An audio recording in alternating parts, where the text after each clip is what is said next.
Excellences, chers collègues, la 9763e séance du Conseil de sécurité reprend. Je rappelle aux orateurs et aux oratrices qu'ils ont prié de limiter la durée de leur intervention à 3 minutes maximum afin que le Conseil puisse mener ses travaux dans les meilleurs délais. Le vaillant rouge de leur micro se mettra à clignoter au bout de 3 minutes pour les inviter à conclure. Je donne maintenant la parole au représentant du Kazakhstan. Madam President, we commend the Swiss delegation for convening this important debate and congratulate it for successful presidency of the UN Security Council in the month of October. Our meeting takes place amid unprecedented international tensions and political turmoil. Kazakhstan mourns the loss of thousands of civilian lives and pays tribute to brave UN peacekeepers, UNRWA staff, and humanitarian workers for their ultimate sacrifice. Kazakhstan is deeply concerned about the escalating situation in the Middle East, with the violence and turbulence posing serious threats to regional and global stability. Hence, dialogue, diplomacy, the immediate cessation of hostilities, and de-escalation are the only critical paths to conflict resolution. Today, we see the extreme and untold hardship and suffering in the Gaza Strip. We also witness an escalation in Lebanon. The attacks in the Red Sea are a serious threat to maritime logistics and international trade. Furthermore, the escalating crisis in the Middle East could lead to a broader war and risk extending its impact beyond the region. Kazakhstan firmly believes that the establishment of independent Palestinian state based on a two-state solution is essential to achieving lasting peace in the region. Madam President, now more than ever, the UN Security Council must play its vital role in resolving this long-protracted conflict. It must reinvigorate various international frameworks and initiatives, as well as resolution of the Council to move toward reconciliation. We appeal to all international and humanitarian organizations to mitigate the current challenging situation in the Middle East, as many children, women, and elderly have become innocent victims of the conflict. According to global humanitarian aid groups, the severity of Gaza catastrophe is unprecedented. We appeal to all to put a halt to the death toll and mitigate the suffering of thousands of people. Therefore, Kazakhstan backs growing demand to guarantee sufficient funding for UNRWA, the sole lifeline for Gaza. Moreover, Kazakhstan invites utilizing the Islamic Organization for Food Security mechanism headquartered in Astana to assist Palestine. We call on all to support this effort, which is even more relevant after the World Food Programme left Gaza. Kazakhstan stands with the people of the Middle East in their quest for stability and prosperity and joins others to achieving lasting peace in the region. I thank you for your attention. Je remercie le représentant du Kazakhstan de sa déclaration et je donne maintenant la parole à la représentante du Qatar. Thank you, Madam President. We welcome the Federal Chancellor of Switzerland, Mr. Ignacio Cassis, and we welcome that he presided over this debate this morning. We thank Mr. Timur Wenisland, the Special Coordinator for the Middle East Peace Process, for his briefing. We align ourselves with the statement by the Arab Group, the OIC, NAM, and the core group of the shared commitments to UNRWA. Madam President, the humanitarian suffering in Gaza has become unspeakable as a result of the Israeli aggression that has been ongoing for more than a year. It expanded to the West Bank, then Lebanon, despite repeated warnings of the dangers of the regional spillover.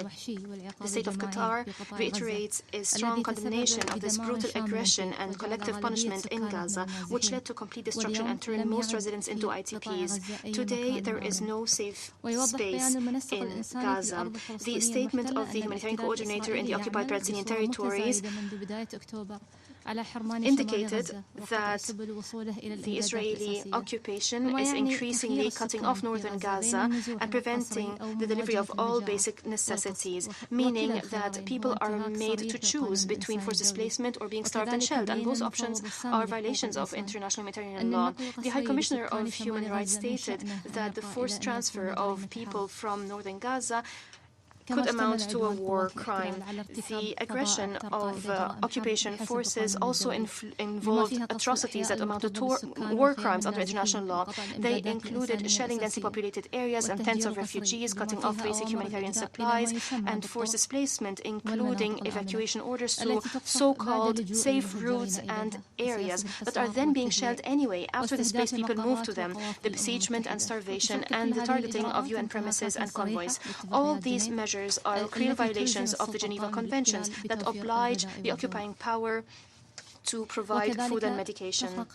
These measures are also violations of Security Council resolutions. According to OCHA reports, the number of victims in Gaza exceeds 42,000.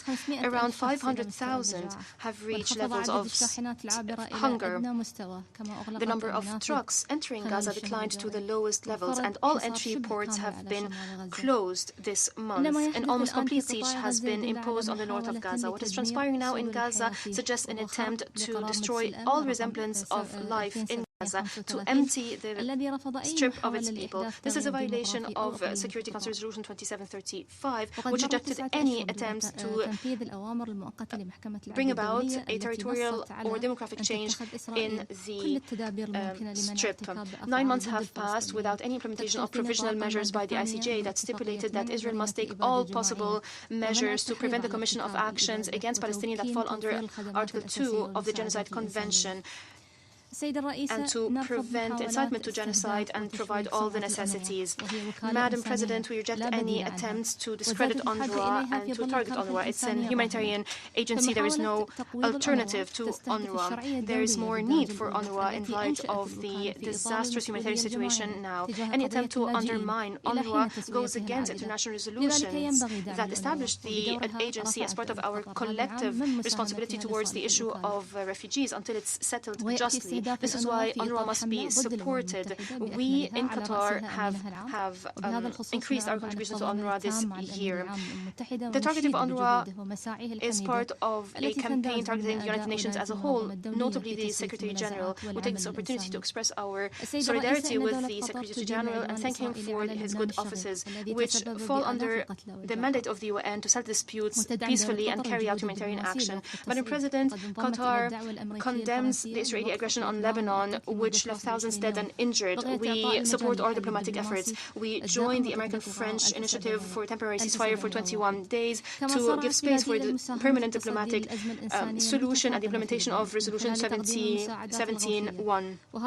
My country was among the first to address the worsening humanitarian crisis in Lebanon by providing humanitarian relief. This adds to our humanitarian efforts to alleviate the suffering in Gaza and providing treatment to the injured and support UN humanitarian efforts. UNIFIL has been recently attacked directly and repeatedly by Israeli forces. In this context, the state of Qatar, as a true contributing country to UNIFIL, joined the shared statement to condemn attacks on a force mandated by the Security Council, which is inconsistent with commitments under the Charter and international law, and it is also a threat to the vital role of UNIFIL to maintain stability. Madam President, the destruction of the livelihoods of a whole people cannot bring about peace and security for anyone. There is a wide international recognition reflected in GA and Security Council resolutions that security requires comprehensive and just and lasting peace. The only settlement to the Palestinian question is the two-state solution, which includes the establishment of an independent Palestinian state with each Jerusalem as its capital along the lines of 1967.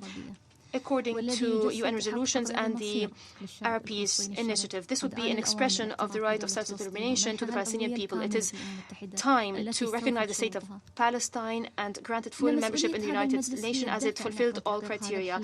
The responsibility of the Security Council is to push for sustainable settlement. As a first step, the Security Council must stop any escalation and must demand a ceasefire in Gaza and Lebanon. It must stop the attacks by occupation forces and settlers in the the West Bank and must stop any attempts to use the current situation to expand settlements in the occupied territories or to alter the status quo of religious sites in Jerusalem.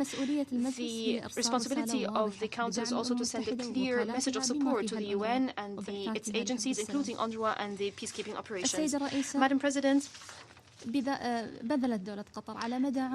over a year, the state of Qatar has made extensive efforts with Egypt and the United States to reach a ceasefire agreement and to release prisoners and detainees and to deliver enough aid to those in need. That would pave the way for serious negotiations leading to a sustainable solution. These efforts led to a truce agreement last November. Despite obstacles to mediation, the state of Qatar continues these efforts to resume negotiations to stop the war in Gaza and to reach a comprehensive ceasefire.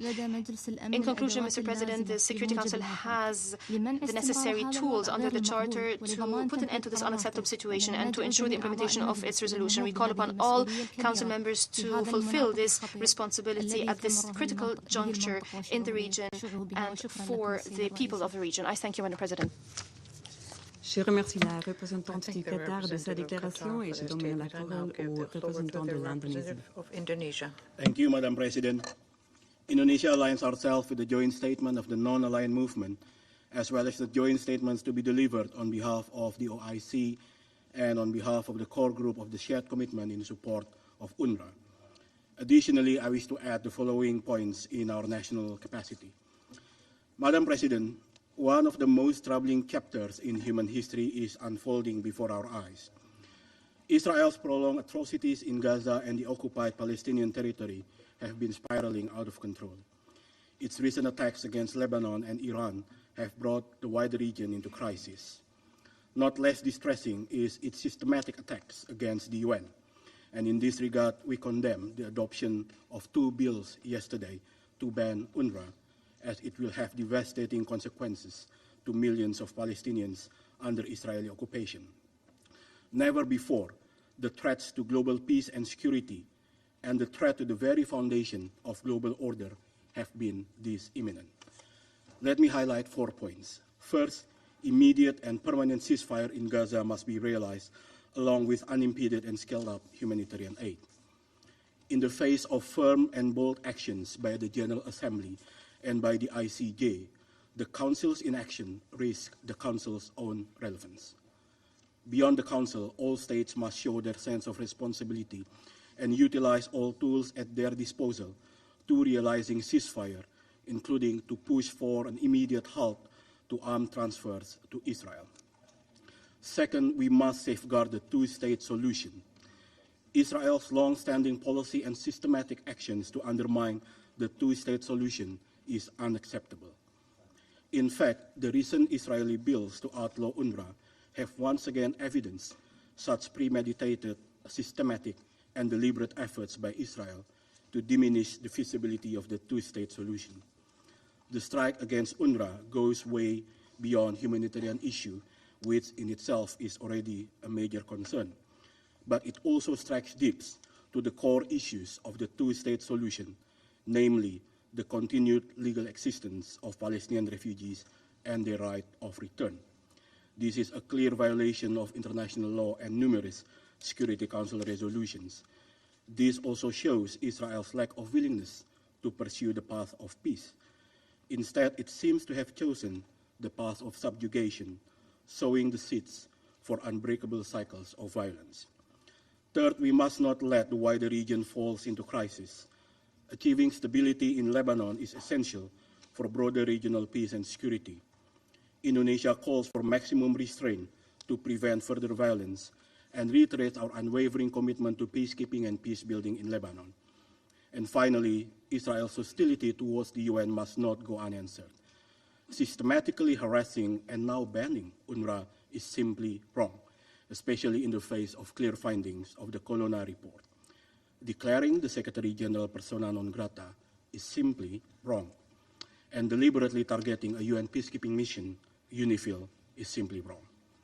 Israeli attack against the UN is not just an assault on an organization, it is a direct affront to the principles of international peace and global order. These are actions of a rogue state.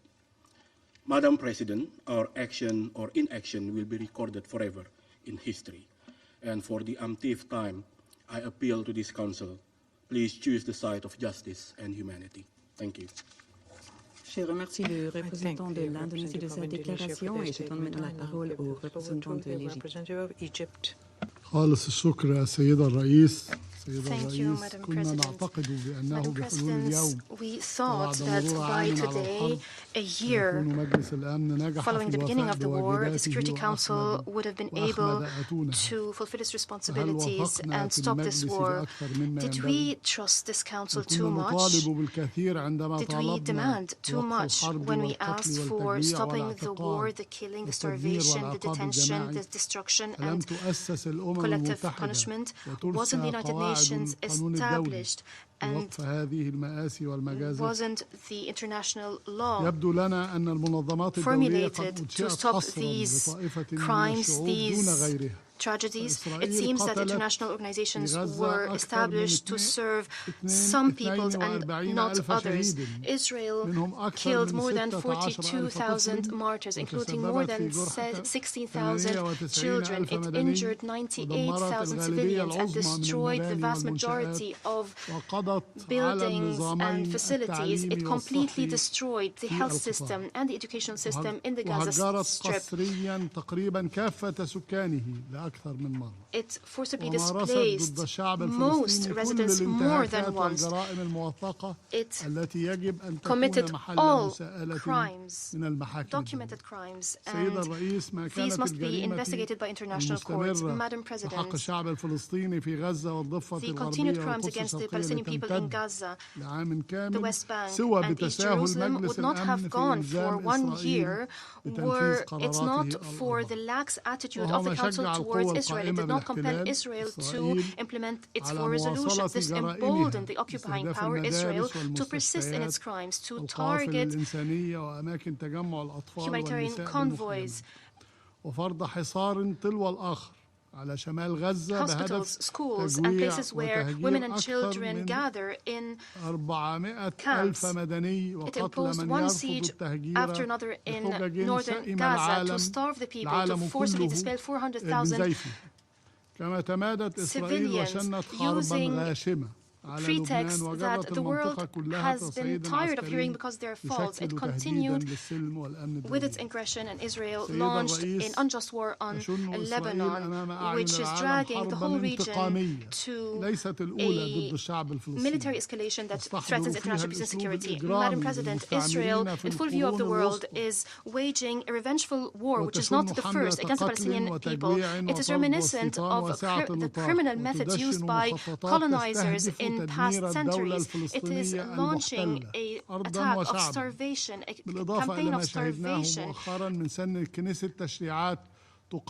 and it's destroying the occupied Palestinian state. We've recently seen that the Knesset is enacting legislation that undermine UNRWA and undermine the GA mandate given to UNRWA. This is inconsistent with the Charter of the United Nations and the commitment of Israel. This all has one strategic aim: to kill the two-state solution, to liquidate the Palestinian question, and to end any presence of the Palestinian people on its territories. The Palestinian state inevitably will be established along the lines of the 4th of June 1967, with East Jerusalem as its capital. Madam President, Egypt stresses the following point. 1. The Security Council must adopt a resolution under Chapter 7 that compels Israel to a ceasefire in Gaza and in Lebanon. It must withdraw from the Gaza Strip and the Lebanese territories. It must open all entry points and ensure the entry of aid without any obstacles. It must stop the forced displacement and must stop targeting staff of the United Nations, especially UNRWA staff. The Security Council must start accountability measures and against any crimes against the Palestinian people. Measures must be taken by Israel to implement Security Council resolutions, GA resolutions, and also the provisional measures by the ICJ. Second, all countries must fulfill their responsibilities, must fulfill their commitments under Security Council and GA resolution, especially the latest resolution adopted during the emergency specialist session of the GA on the 18th of September on the advisory opinion of the ICJ.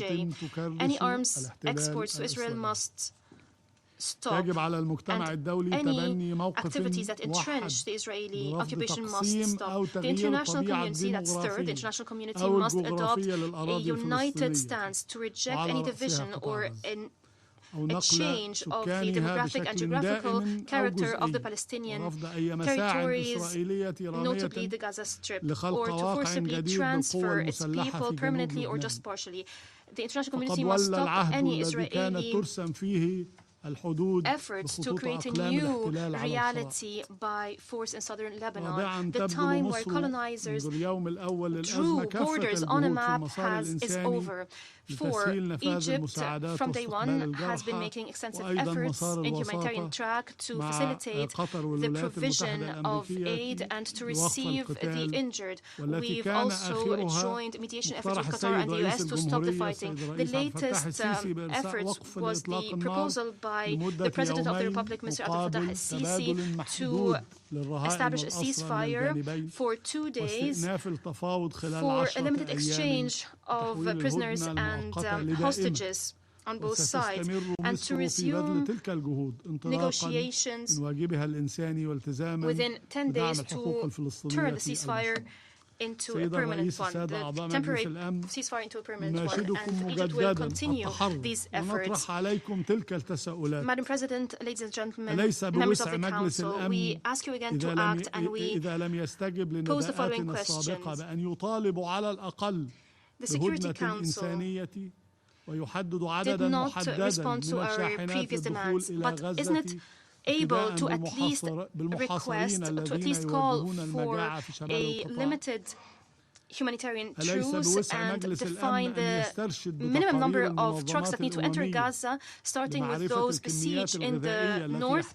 Isn't the Council able to rely on UN reports to know what are the quantities of food that Palestinians need in Gaza to prevent hunger, to prevent starvation, to decide upon this information on the number of trucks? Isn't the Security Council able to fulfill its responsibility under the Charter to enforce the verdicts of the ICJ and compel Israel to respect these verdicts? Isn't the Security Council able to dispatch a working group composed of prominent members of the international community or Security Council members to visit Gaza and Israel and to call upon Israel to improve the humanitarian situation in Gaza? Ladies and gentlemen, members of the Council, where is your conscience following all these horrors that we're seeing in Gaza? This will be remembered by history. History will remember those who have not acted. I thank you. Thank you, statement. I now give the floor to Jordan. شكرا لك السيدة الرئيسة، واسمحوا Thank لي أن أجدد تمنياتي لكم بالتوفيق في تيسير أعمال المجلس للشهر الجاري. وأشكر السيد تور وينزلاند على إحاطته. ويدعم الأردن بيانات Jordan aligns itself with the statements by the Arab Group, the OIC, and NAM. السيدة الرئيسة، Madam President, في الوقت الذي تنعقد فيه جلستنا هذه، as this meeting is being held, حربه الهمجية واستهدافه الممنهج the للمدنيين Israeli الفلسطينيين في forces قطاع غزة continue في تحد with صارخ their لجميع القيم systematic والمبادئ targeting التي أنشئت of عليها هذه civilian المنظمة Palestinians in قبل Gaza ما يزيد in a عن 7 defiance أشهر. of the principles ومنذ and بدأت هذه الحرب values for which this قبل United أكثر من Nations عام has been established قتلت آلة الحرب 7 decades ago. الإسرائيلية أكثر من Since 43,000 this war فلسطيني started a year غالبيتهم من ago, الأطفال the والنساء Israeli war machine الأبرياء has killed ناهيك 43,000 عن Palestinians, عشرات most of الآلاف them من women and المصابين children. والمشردين There are also tens of والميتمين thousands of والمفقودين injured, تحت displaced, الركام في and مختلف those who أنحاء are غزة. under the rubble, those who lost إذ their يشكل parents استمرار in many عدوان parts of الحكومة Gaza. الإسرائيلية The المتطرفة aggression of المدان the والمرفوض extremist جملة Israeli government, ازدراء فجا which للإرادة is الدولية condemned and الداعية rejected لوقف الحرب completely. الإسرائيلية is a disregard to the international will to stop the Israeli war, which led to a humanitarian disaster, which we will suffer from its repercussions for generations. Madam President, what Israel is doing today in northern Gaza, in full view of the world, is a genocide and ethnic cleansing. Israel is killing civilians, innocent civilians, brutally, and is targeting residential areas in a systematic way, and is trying to impose a new reality in northern Gaza by force. It is also persisting in policies of starvation and collective punishment against Palestinian civilians. It's besieging them and preventing the entry of food and medication, and it's forcing them to move. These are all war crimes and crimes against humanity. We call the Security Council to bear its moral and legal responsibilities towards these crimes. The Security Council must take deterrent and decisive measures to stop these crimes by adopting a binding resolution that imposes an immediate ceasefire under the Charter and under Chapter 7 of the Charter. We call upon the Security Council to ensure protection for the Palestinians. The absence of accountability, impunity, emboldens the Israeli government and the extremist officials to continue to violate violations by this council, to violate international law and international humanitarian law, including the Fourth Geneva Convention of 1949. Disregarding Israeli violations and not making any real effort to stop these violations would embolden those who violate international law all around the world to persist with these violations and to disregard the principles and values that the United Nations stands for. This aggression must stop immediately. States must stop providing Israel with arms that Israel is using to kill civilians. This is a duty for all states.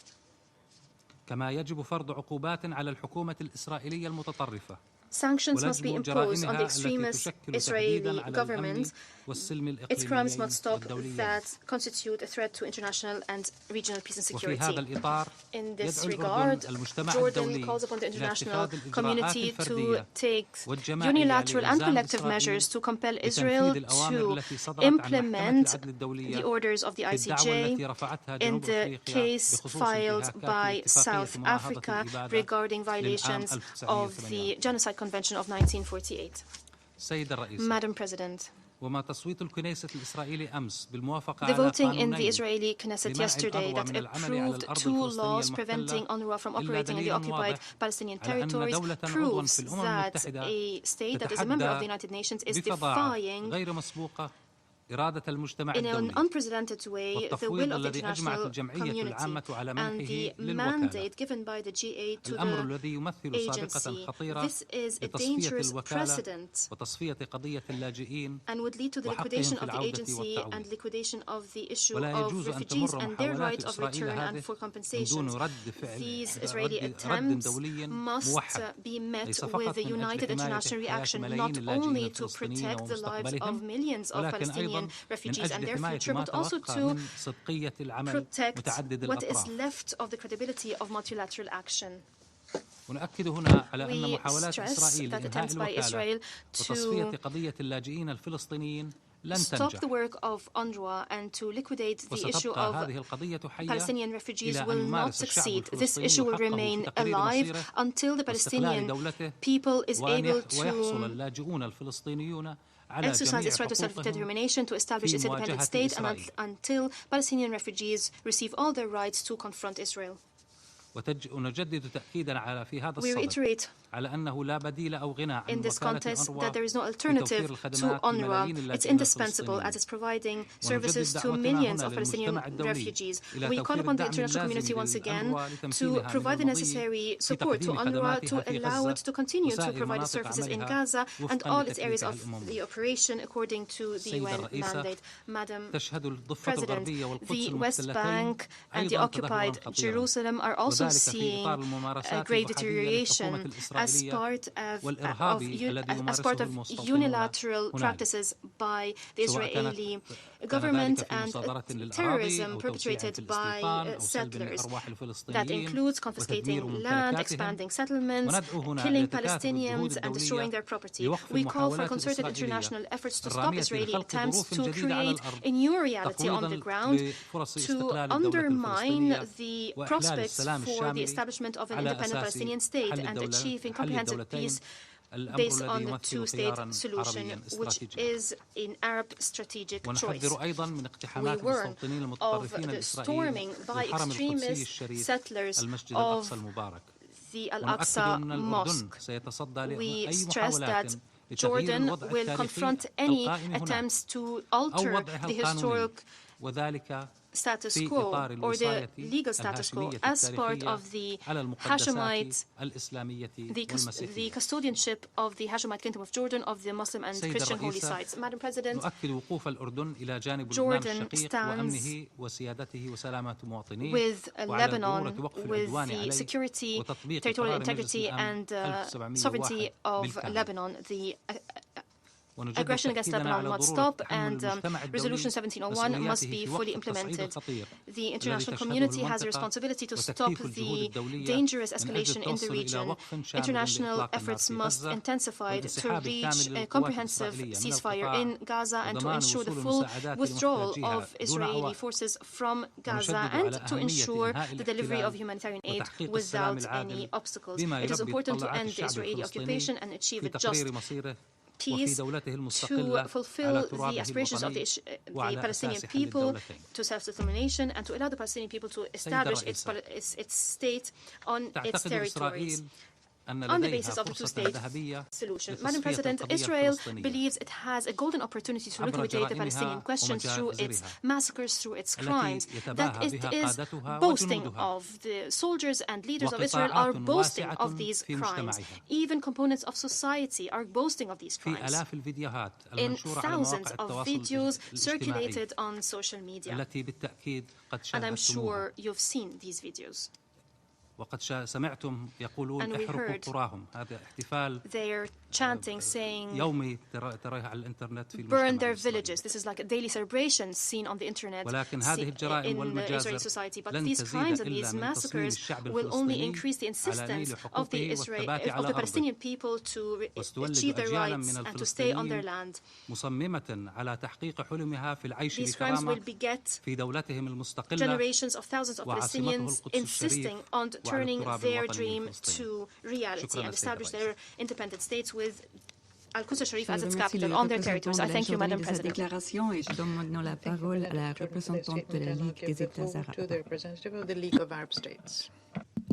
Merci, Madame la Présidente. سيدة الرئيسة، أولاً شكراً جزيلاً على الارتقاء بهذه الجلسة إلى المستوى الوزاري وعلى قيادتكم الحكيمة at the ministerial level, and we congratulate you for your able presidency of the Council this month. We also thank Mr. Winston for his comprehensive briefing. I delivered this statement on behalf of the League of Arab States, and we associate ourselves with the statement delivered by Mauritania on behalf of the Arab group in New York. Madam President, the Middle East is at one of the most dangerous security and political turning points in modern history. The region is threatened by an all-out regional war owing to the reckless policies of an extremist Israeli government, a government that shows no respect to international instruments or to UN commitments, a government that keeps disregarding the basic foundations of the UN Charter of International Law, international humanitarian law, and international human rights law. Israel is trying to set the Middle East on fire through its ongoing wanton aggression against the Gaza Strip since last October by expanding the scope of this aggression to include Syria, Lebanon, and Iraq. and by attempting to delude the international community that its war is only against Iran and its allies in the region.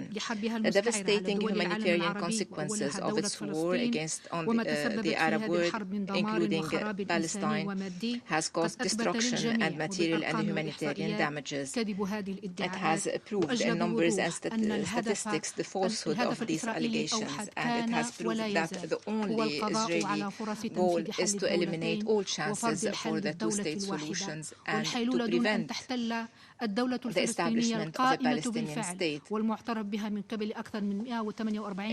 Palestinian state, which exists indeed and was recognized by more than 148 states, a state occupying the place it deserves among the civilized nations. It was recognized by resolution of the General Assembly in 2012 and another resolution adopted this year, granting it all the privileges to allow it to continue playing this role.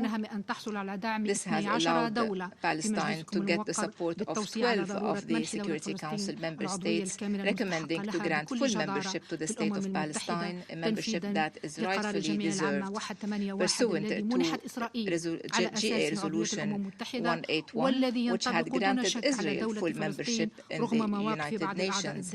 This resolution applies, no doubt, to Palestine as well.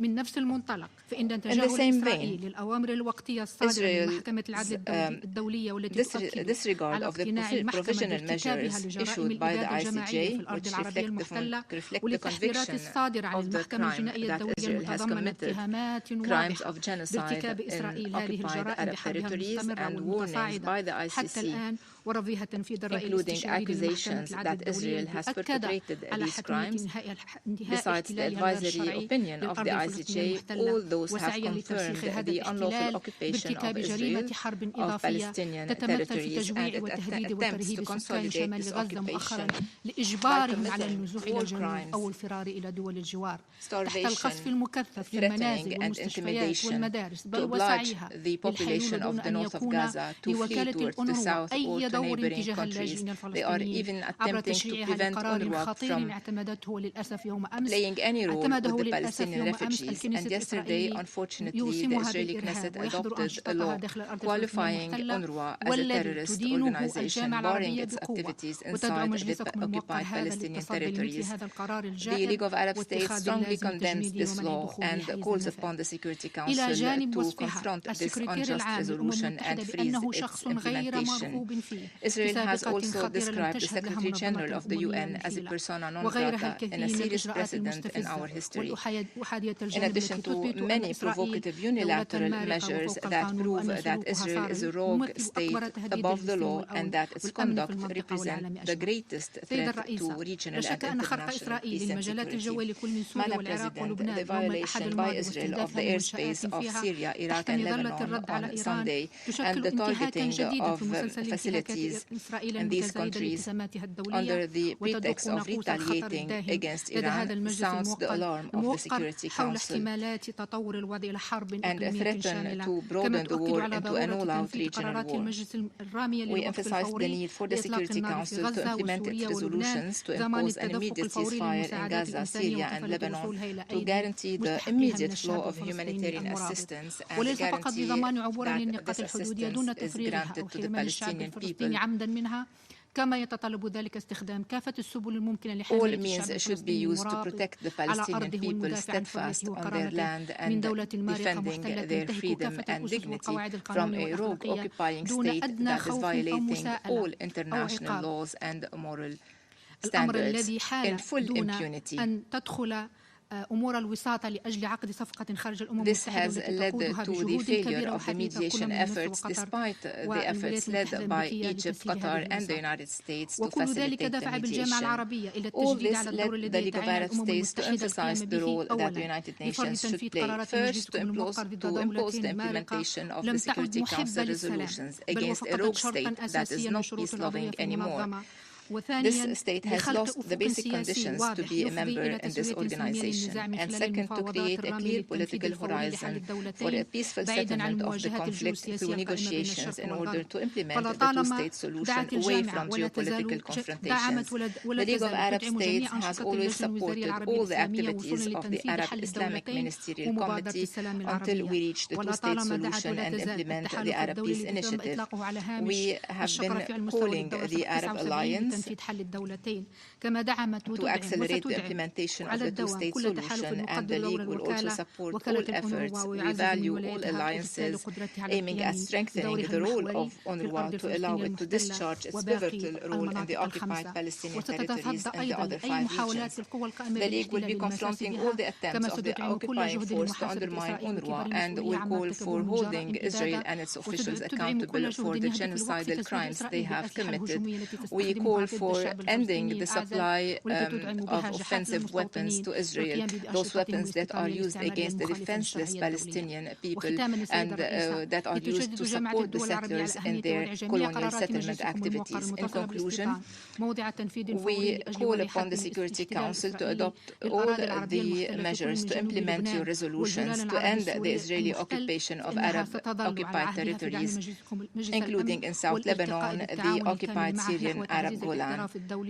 We are committed to working with you to achieve a full international recognition of an independent Palestinian state with East Jerusalem as its capital until Palestine becomes a full member of the United Nations to fulfill its commitment. This is indeed the only way for the Middle East to enjoy peace and stability. Thank you, President.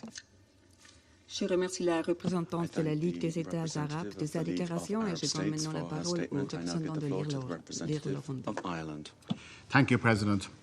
I have the honour to deliver this statement on behalf of the core group of the shared commitments in support of UNRWA, consisting of Algeria, Belgium, Brazil, Guyana, Indonesia, Ireland, Jordan, Kuwait, Luxembourg, Norway, Portugal, Qatar, Slovenia, South Africa, Spain, and the State of Palestine. We express our appreciation and admiration for the work of the staff of UNRWA under the leadership of Commissioner General Philip Lazzarini in all fields of operation in fulfilment of the agency's mandate. We commend UNRWA's courageous engagement and dedication. In this regard, we also refer to the letter of the Commissioner General addressed to the President of the General Assembly on October 28. We pay special tribute to the staff in Gaza and express our sincere condolences for the at least 237 UNRWA staff who have been killed. We deplore the measures being taken by Israel against UNRWA, including the legislation adopted by the Israeli Parliament on the 28th of October 2024 that abrogates the 1967 agreement between Israel and UNRWA and prevents UNRWA from continuing its life-saving operations and essential work in the occupied Palestinian territory, including East Jerusalem. This includes risking the collapse of the entire humanitarian response in Gaza, which rests on UNRWA's infrastructure. In the West Bank, including East Jerusalem, the delivery of education, primary health care and emergency aid to hundreds of thousands of Palestine refugees is at risk of grinding to a halt. The bills, if implemented, would clearly be in violation of international law, including Israel's obligation under the UN Charter. Such unprecedented measures would also constitute violations of international humanitarian law and in particular the Fourth Geneva Convention and the obligations of Israel as the occupying power to ensure the welfare of the civilian population under its occupation. We call on Israel to respect the UN Charter, international humanitarian law and the relevant resolutions of this Council and of the General Assembly. UNRWA's mandate has been reaffirmed and received an overwhelming support from the UN member states for decades. UNRWA implements its mandate on behalf of all UN member states as established by UN General Assembly Resolution 3024 on December 8, 1949. The eviction of the UN agency by the decision of one single UN member state would set an alarming precedent globally and would constitute a grave violation of the UN Charter. It would undermine the multilateral system and compromise the rule of law with unforeseen consequences. We are also very concerned about the broader implications this could have for the work of the UN system across the globe. UNRWA is one of the remaining lifelines for the Palestinian people in Gaza and the West Bank, 1.9 million of whom have been displaced. Without UNRWA's logistics and the scale of its capacities, the entire humanitarian response in Gaza, already under severe challenge, would be fundamentally undermined at a time of greatest and ever-growing humanitarian need. In this regard, we reiterate the imperative and the urgency to enable and accelerate the entry of humanitarian aid to Gaza, in particular in the north, at scale and unimpeded, and to protect all civilians from further devastation, as well as the full implementation of all relevant Security Council resolutions, in particular Resolution 2735 of 2024. The implementation of the bills would have severe implications that go far beyond the immediate humanitarian impact and which cannot be overstated. The absence of UNRWA, which is first and foremost a human development agency, would remove the only mechanism capable of reconstituting education, health and other vital services, creating a vacuum that would further destabilise the entire region. Only UNRWA can take on the education of the 600,000 children in Gaza that have already lost 2 years of school, first due to COVID and now due to the war. UNRWA is also by far the largest primary healthcare provider in Gaza. UNRWA's role is indispensable and irreplaceable. There is no alternative to UNRWA. There is no plan B. If implemented, such legislation would also significantly hinder the prospects for renewed peace efforts and the viability of the two-state solution, further exacerbating existing tensions and insecurity as well as instability in the region. As long as there is no global, just and sustainable solution to the conflict and the status of the Palestine refugees, the mandate of UNRWA will remain vital and a key pillar in the UN's permanent responsibility towards the question of Palestine until it is justly resolved in all its aspects. UNRWA is vital for upholding this responsibility, for providing sustenance and dignity to the refugees in the absence of a solution, and for safeguarding the rights of the Palestinian people, including their right to self-determination and their right of return. President, we highlight the important findings of the independent review of mechanisms and procedures to ensure adherence by UNRWA to the humanitarian principle of neutrality, led by Ms. Catherine Colonna. UNRWA, like all UN organisations, continuously works to improve its functioning and operational integrity. In that regard, we welcome and support the agency's ongoing efforts and commitment to fully implement the recommendations of the Colonna report so as to improve its functioning and continue to ensure its neutrality, impartiality and independence in close coordination with host countries, staff and stakeholders. We reiterate the importance of the implementation of the findings to ensure a balanced support for both UNRWA's core mandate and the ongoing reforms.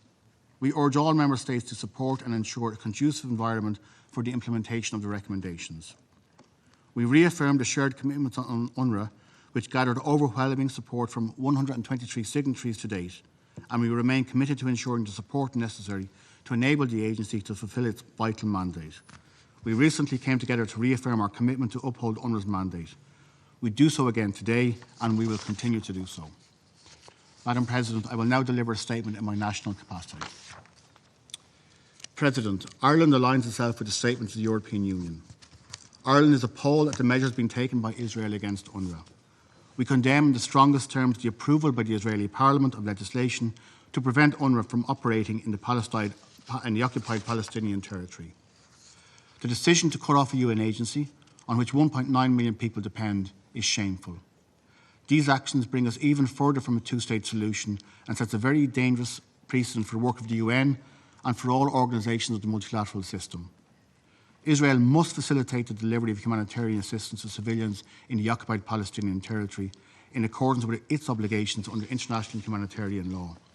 Ireland will continue to work with donor and host countries to ensure the viability of UNRWA's work and its humanitarian role. President, today's debate comes a little over 1 year after the 7th of October attacks by Hamas on Israel. I again reiterate Ireland's unequivocal condemnation of these heinous attacks. I also reiterate Ireland's call for an immediate ceasefire, the unconditional release of all hostages, and the provision of hugely scaled-up humanitarian aid.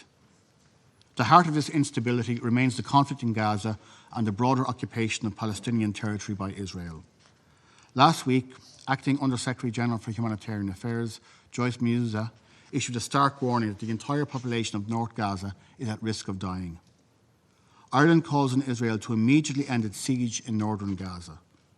For more than 12 months, we have seen the unconscionable toll of this conflict on civilians, including thousands of innocent Palestinian children. What we need more than ever is a comprehensive plan that delivers a two-state solution and curbs this dangerous escalatory cycle of violence. All efforts to bring about peace and advance a two-state solution should be supported. I welcome the launch of the Global Alliance for the Implementation of the Two-State Solution at UN High-Level Week in September. Ireland is committed to supporting with international partners to step up our efforts to implement a two-state solution. President, like everyone here, we are deeply concerned about the situation in Lebanon and the risk for further escalation across the region. When we last met in this forum, we discussed the risks of increased tensions at the border of Israel and Lebanon. Today, that risk is a reality, with over 1 million people displaced in Lebanon and Israel. As with the situation in Gaza, the death, destruction and displacement we are witnessing in Lebanon is on a scale that is hard to comprehend and is completely unacceptable. A clear sign of the desperation of people in Lebanon is that 500,000 people have crossed into Syria. Syria already had 16.7 million people in need, the largest number since the crisis began. A surge of humanitarian assistance into Lebanon is imperative. Last week in Paris, Ireland announced an additional €5 million in humanitarian assistance to Lebanon. This brings to €10 million Ireland's support for Lebanon in 2024. We will continue to support those in need across the region. We need an immediate ceasefire and a de-escalation by all parties. We also need to do all we can to support a long-term diplomatic solution. Despite the calls of the UN Security Council and other international partners, we are seeing no cessation. Instead, we are watching an upsurge in Israeli military operations with hospitals, municipal buildings and banks being struck. Hezbollah too have increased their strikes in Israel. We continue to condemn Hezbollah for these attacks and its malign role in Lebanon and the region. Over many years, UNIFIL has played an invaluable role in Lebanon. The targeting of UNIFIL peacekeepers is a serious violation of humanitarian law. We cannot accept this. The safety of our peacekeepers must be paramount. Israel must be held accountable for such violations.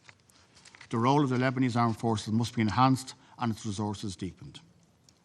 President, there is a very real risk of wider conflict across the region if we do not break this dangerous cycle of escalation. Ireland urgently calls for restraint and de-escalation following the aerial attacks by Israel on targets in Iran, following the large-scale missile attacks on Israel earlier this month. Iran's continuing destabilising actions, including military support to militia groups in the region, must cease in order for peace to be a possibility. President, we know that multilateralism and respect for international law are the core to securing and building peace wherever conflict has erupted. These principles have to be the building blocks to peace and enduring stability in the Middle East. Thank you. Je remercie le représentant de l'Irlande de sa déclaration et je donne maintenant la parole au représentant des Philippines. Madam President, the Philippines is gravely concerned over the catastrophic humanitarian situation in Gaza and the increasing tensions in the Middle East region, including in Lebanon. We urge all parties to refrain from escalating the violence and to work towards a peaceful resolution of the conflict and end this vicious cycle of violence. The Philippines recognizes the resolution of the Israeli-Palestinian conflict as a key to achieving peace and stability in the Middle East. The conflict can never be resolved by violence, but through meaningful dialogues and negotiations in accordance with international law. We reaffirm our firm belief and faith in the UN Charter, which explicitly sets out the peaceful means by which we can settle international disputes in conformity with the principles of justice and international law. The Philippines reaffirms its full support for the full and immediate implementation of UNSC Resolution 2735 of 2024 and all relevant Security Council and General Assembly resolutions for a comprehensive ceasefire and humanitarian provisions in Gaza. We also welcome the advisory opinion rendered by the International Court of Justice on 19 July 2024. The Philippines reiterates its unwavering support for a two-state solution in accordance with international law and relevant UN resolutions. Both Israelis and Palestinians deserve to live in peace, harmony, and prosperity, and where their rights, aspirations, and security are recognized and upheld. In May, the Philippines supported a General Assembly resolution that upgraded Palestine's rights at the United Nations as an observer state and urged the Security Council to favorably consider Palestine's full UN membership. In this regard, the Philippines supports the creation of the State of Palestine and its acceptance as a full member of the United Nations as soon as possible. Madam President, the Philippines believes that diplomacy remains the cornerstone of achieving lasting peace in the Middle East. We recognize that the conflict can only be resolved through diplomatic engagements and comprehensive negotiations and dialogues rooted in international law. We support steps that would expand the space for meaningful dialogues and negotiations, building trust and mutual understanding and cooperation for peace. In this regard, the Philippines supports the Global Alliance for the Implementation of a Palestinian State and a Two-State Solution, a groundbreaking initiative spearheaded by Saudi Arabia, Norway, and the European Union.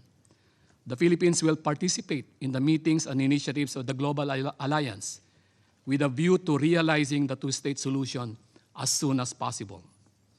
Finally, we reaffirm our full support and confidence in the UN Secretary General and his work. We are confident of his commitment to international peace and security, and his tireless efforts reflect our shared desire for an end to violence and for meaningful dialogue in the pursuit of lasting peace in the Middle East. Thank you, Madam President. Je remercie le représentant des Philippines de sa déclaration et je donne maintenant la parole au représentant de la Belgique. Merci, Madame la Présidente. Thank you, Madam President. Depuis le début de ce conflit, mon pays, la Belgique, a comme boussole le respect du droit international, et en particulier du droit international humanitaire, seul garant d'une position équilibrée et objective, et qui puisse assurer aux populations civiles la protection dont elles ont cruellement besoin. La mise en œuvre des résolutions de ce Conseil est également cruciale. La plupart des paramètres pour sortir de cette crise ont en effet déjà été définis, certains bien avant les terribles attaques terroristes du 7 octobre. Terrorist attacks of the 7th of October 2023. La voie devant mener à la solution à deux États towards démocratiques, a two democratic state solutions, Israel and Palestine, living side by side in peace within safe and recognized borders, was chartered in Resolution 2334. In 2016, already, this Council stated that status quo was not viable and enjoined the parties to prevent and condemn terrorism and also to create the conditions needed to promote peace and negotiations. Les décideurs politiques concernés et autres autorités The political de decision ont fait le makers choix and other d'ignorer de ces facto injonctions. authorities Ils ont fait le decided to choix de ignore mettre en these péril injunctions la and solution à deux imperiled, États, therefore, the soit en two-state optant pour la solutions, violence ou le either by terrorisme, opting for violence or soit en terrorism cautionnant or ou en by encourageant la condoning or création pourtant encouraging the illicite establishment, de nouvelles illegal colonies one, de of peuplement dans le new territoire palestinien settlements in occupé, the occupied soit Palestinian encore territory, en faisant le or choix délibéré through de ne pas investir dans deliberately l'option d'une choosing paix not to globale, invest in the juste option of et durable. comprehensive, just and lasting peace. Nous avons tous And ici dans we cette salle collectively, assisté all of au us franchissement here, des lignes have rouges, une watched par as une, one by tout en one the red laissant lines faire. were being Madame la Présidente, nous crossed sommes en and train de allowed commettre this les to mêmes happen, erreurs Madam en ce qui President, concerne la and we mise are en œuvre de la witnessing the résolution same mistakes being 2735, made as regards the implementation of l'imposition Resolution d'un cessez-le-feu 2735, immédiat respecté an par toutes les immediate parties, ceasefire upheld by l'accès all humanitaire parties, sans entrave et à la unimpeded hauteur des humanitarian besoins, access meeting the et needs la of libération those sans in condition de need, tous les unconditional otages. release of all hostages. Aucun de ces None objectifs n'a of été these atteint, goals were malgré les appels de implemented, and this l'ensemble de la despite the communauté appeals internationale. launched by the entire international La community. même histoire se répète The aujourd'hui le long same de is la being ligne bleue. repeated today around La the Belgique blue se line. joint aux We appels à un join cessez-le-feu the immédiat appeals de for part an et d'autre de immediate celle-ci et ceasefire sur on l'ensemble each du side territoire of the libanais, line and throughout the ainsi qu'à une Lebanese mise en œuvre territory, intégrale et and for symétrique the de la integral and résolution symmetrical implementation 1701 of Resolution de ce Conseil. 1701 passed by Sans this cela, Council. la Without crise risque de this, se the propager à crisis l'ensemble can du Liban spread to et d'en the affecter entirety durablement of le Lebanon tissu and to socio-politique. impact in a lasting Dans manner ce its contexte socio-political fragile, fabric. In this je fragile souhaite context, réaffirmer I tout would le like to soutien de mon pays reaffirm all of à the la support my FINUL. country has for Assurer la UNIFIL. sûreté et la sécurité Ensuring du the safety personnel and et des biens de la security mission over their est personnel une and the property obligation of the mission de droit is an international. obligation under international law. Madame la Présidente, Madam la volonté President, politique the collective collective de political mettre en will œuvre to ces résolutions implement these fait cruellement resolutions défaut. is sorely Le coût lacking. politique de The l'inaction political doit cost être of inaction augmenté has to be en raised soutien à la in voie non support violente of et à la diplomatie. non-violent means La and Cour diplomacy. internationale de The justice International Court of et l'Assemblée Justice and générale the General Assembly nous invitent à agir en ce invite sens. us to work Nous devons towards this dépasser goal. les We vérités have to go parallèles beyond qui the sont parallel présentées à ce truths which are Conseil, being presented rompre to avec this le dialogue Council, de sourds break the auquel dialogue nous of the assistons deaf that we et nous are devons witnessing, travailler à une and solution work commune. towards a joint Toute solution. initiative entreprise Any en vue d'y initiative donner undertaken forme, towards tout this acteur goal, disposé any à y contribuer actor who pourra can compter sur le soutien contribute actif to de la this Belgique. can count on active La support conférence sur le from Liban de la Belgium. The semaine conference dernière, on Lebanon où last l'Alliance week, pour la solution or à the deux États Alliance for a two-state en sont de solution bons are exemples. two very good La examples Belgique of plaide this. également pour l'adoption And de we mesures advocate restrictives visant also ceux qui entravent restrictions la against recherche those who d'une paix durable. impede the search for En lasting l'absence d'une peace. solution In politique, the et je absence of termine a par là, political solution, l'UNRWA est un acteur UNRWA is an indispensable, indispensable and an irremplaçable, irreplaceable colonne actor. vertébrale It d'une is aide the spinal humanitaire cord désespérément of nécessaire, the humanitarian assistance facteur de desperately stabilité needed. It is a pour factor of toute la stability région for the et entire region incarnation and an des droits embodiment légitimes of des the legitimate Palestiniens rights à of the Palestinians to l'autodétermination et au self-determination retour. and to a return. La Belgique soutient Belgium résolument l'UNRWA. resolutely Elle supports condamne les UNRWA mesures and législatives condemns the adoptées par la legislation Knesset passed by et the elle appuie Knesset pleinement la and déclaration conjointe à fully ce supports sujet the joint que vient de statement lire à on this l'instant issue that was l'ambassadeur just d'Irlande. read by the Nous ambassador of Ireland. nous connaissons tous les We paramètres pour know, rendre we possible all une know the paix durable, parameters Madame needed la for a Présidente. lasting Il peace, revient Madam aux partis President. de It's up to the prendre leurs parties to shoulder responsabilités et their de les mettre en œuvre responsibilities and dans implement leur them propre in intérêt their own et dans interest l'intérêt général. and in Je the vous general remercie pour interest votre of us attention. all. I thank you for your Je attention. remercie le I représentant de thank la the Belgique representative de of sa Belgium for their déclaration et je donne statement. I maintenant la now give the parole au floor to the représentant de la representative Malaisie. of Malaysia. President, thank you for convening this debate. We also thank Special Coordinator Wensland for his briefing. Malaysia aligns itself with the statements of the NAM and the OIC. President, for over a year since the start of the war in Gaza, the Security Council has convened multiple times and heard many stark warnings. And yet, here we are again, repeating the same, and seem nowhere near to finding a solution. As highlighted by Mr. Westland this morning, the condition in Gaza has worsened to the point that defies imagination. And yesterday, Israel's parliament voted to ban UNRWA, the backbone for humanitarian responses and other essential services for Palestinian refugees. Malaysia strongly condemns this decision. If implemented, it would bring the already catastrophic humanitarian condition in Gaza to near apocalyptic situation. Meanwhile, tensions continue to escalate, and the war has expanded into a wider regional war. President, what more does this Council need to hear before it can find the courage, be united, and finally take decisive actions to uphold the UN Charter and international law? What further evidence need to be presented for the Council to act to end Israel's impunity, stop the genocidal war in Gaza, and further prevent further escalation of tensions in the region? How many more innocent lives, women and children, have to be the so-called collateral in this senseless war, a war that is being orchestrated and perpetrated by a callous and irresponsible leader motivated by his own political survival? This Council must seriously reflect on its position and see that enough is enough. President, the consequences of the Council's further inaction can be disastrous to the whole world. The international rules-based system, which the global community has painstakingly built since the end of the last Great War, is being undermined. And the failure of the United Nations to bring a timely and just resolution to the question of Palestine is one of the major causes of this unraveling. Israel, the occupying power, has been openly defying the United Nations and international law for decades. Over time, it has grown bolder in its defiance and belligerence because of the impunity that it enjoys. Israel is confident that it will always receive the cover it needs, including in this Council. Impunity shows double standards and makes a mockery of international law. Impunity also encourages further violations of international law.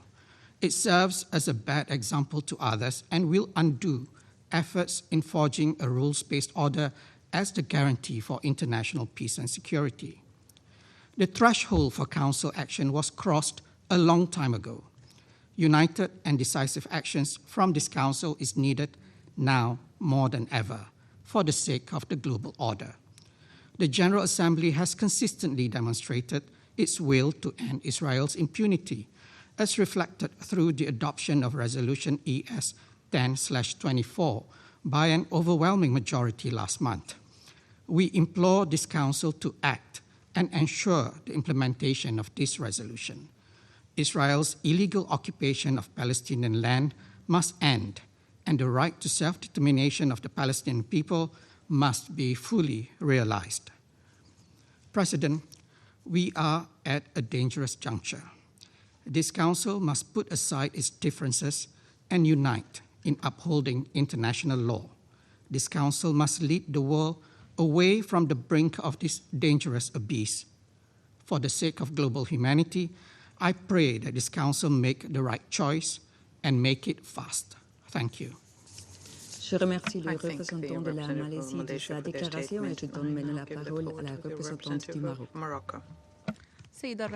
Madam President, allow me at the outset to congratulate you for holding this meeting, presided over by His Excellency, the Minister of Foreign Affairs of Switzerland. I would also like to thank Mr. Tor Winsland, the UN coordinator of the peace process in the Middle East, for his valuable briefing. The Gaza Strip for over a year has been going through an unprecedented humanitarian tragedy that is being exacerbated day after day, killing huge numbers of civilians, mostly women and children, and destroying civilian infrastructure in a blatant violation of international law and humanitarian values.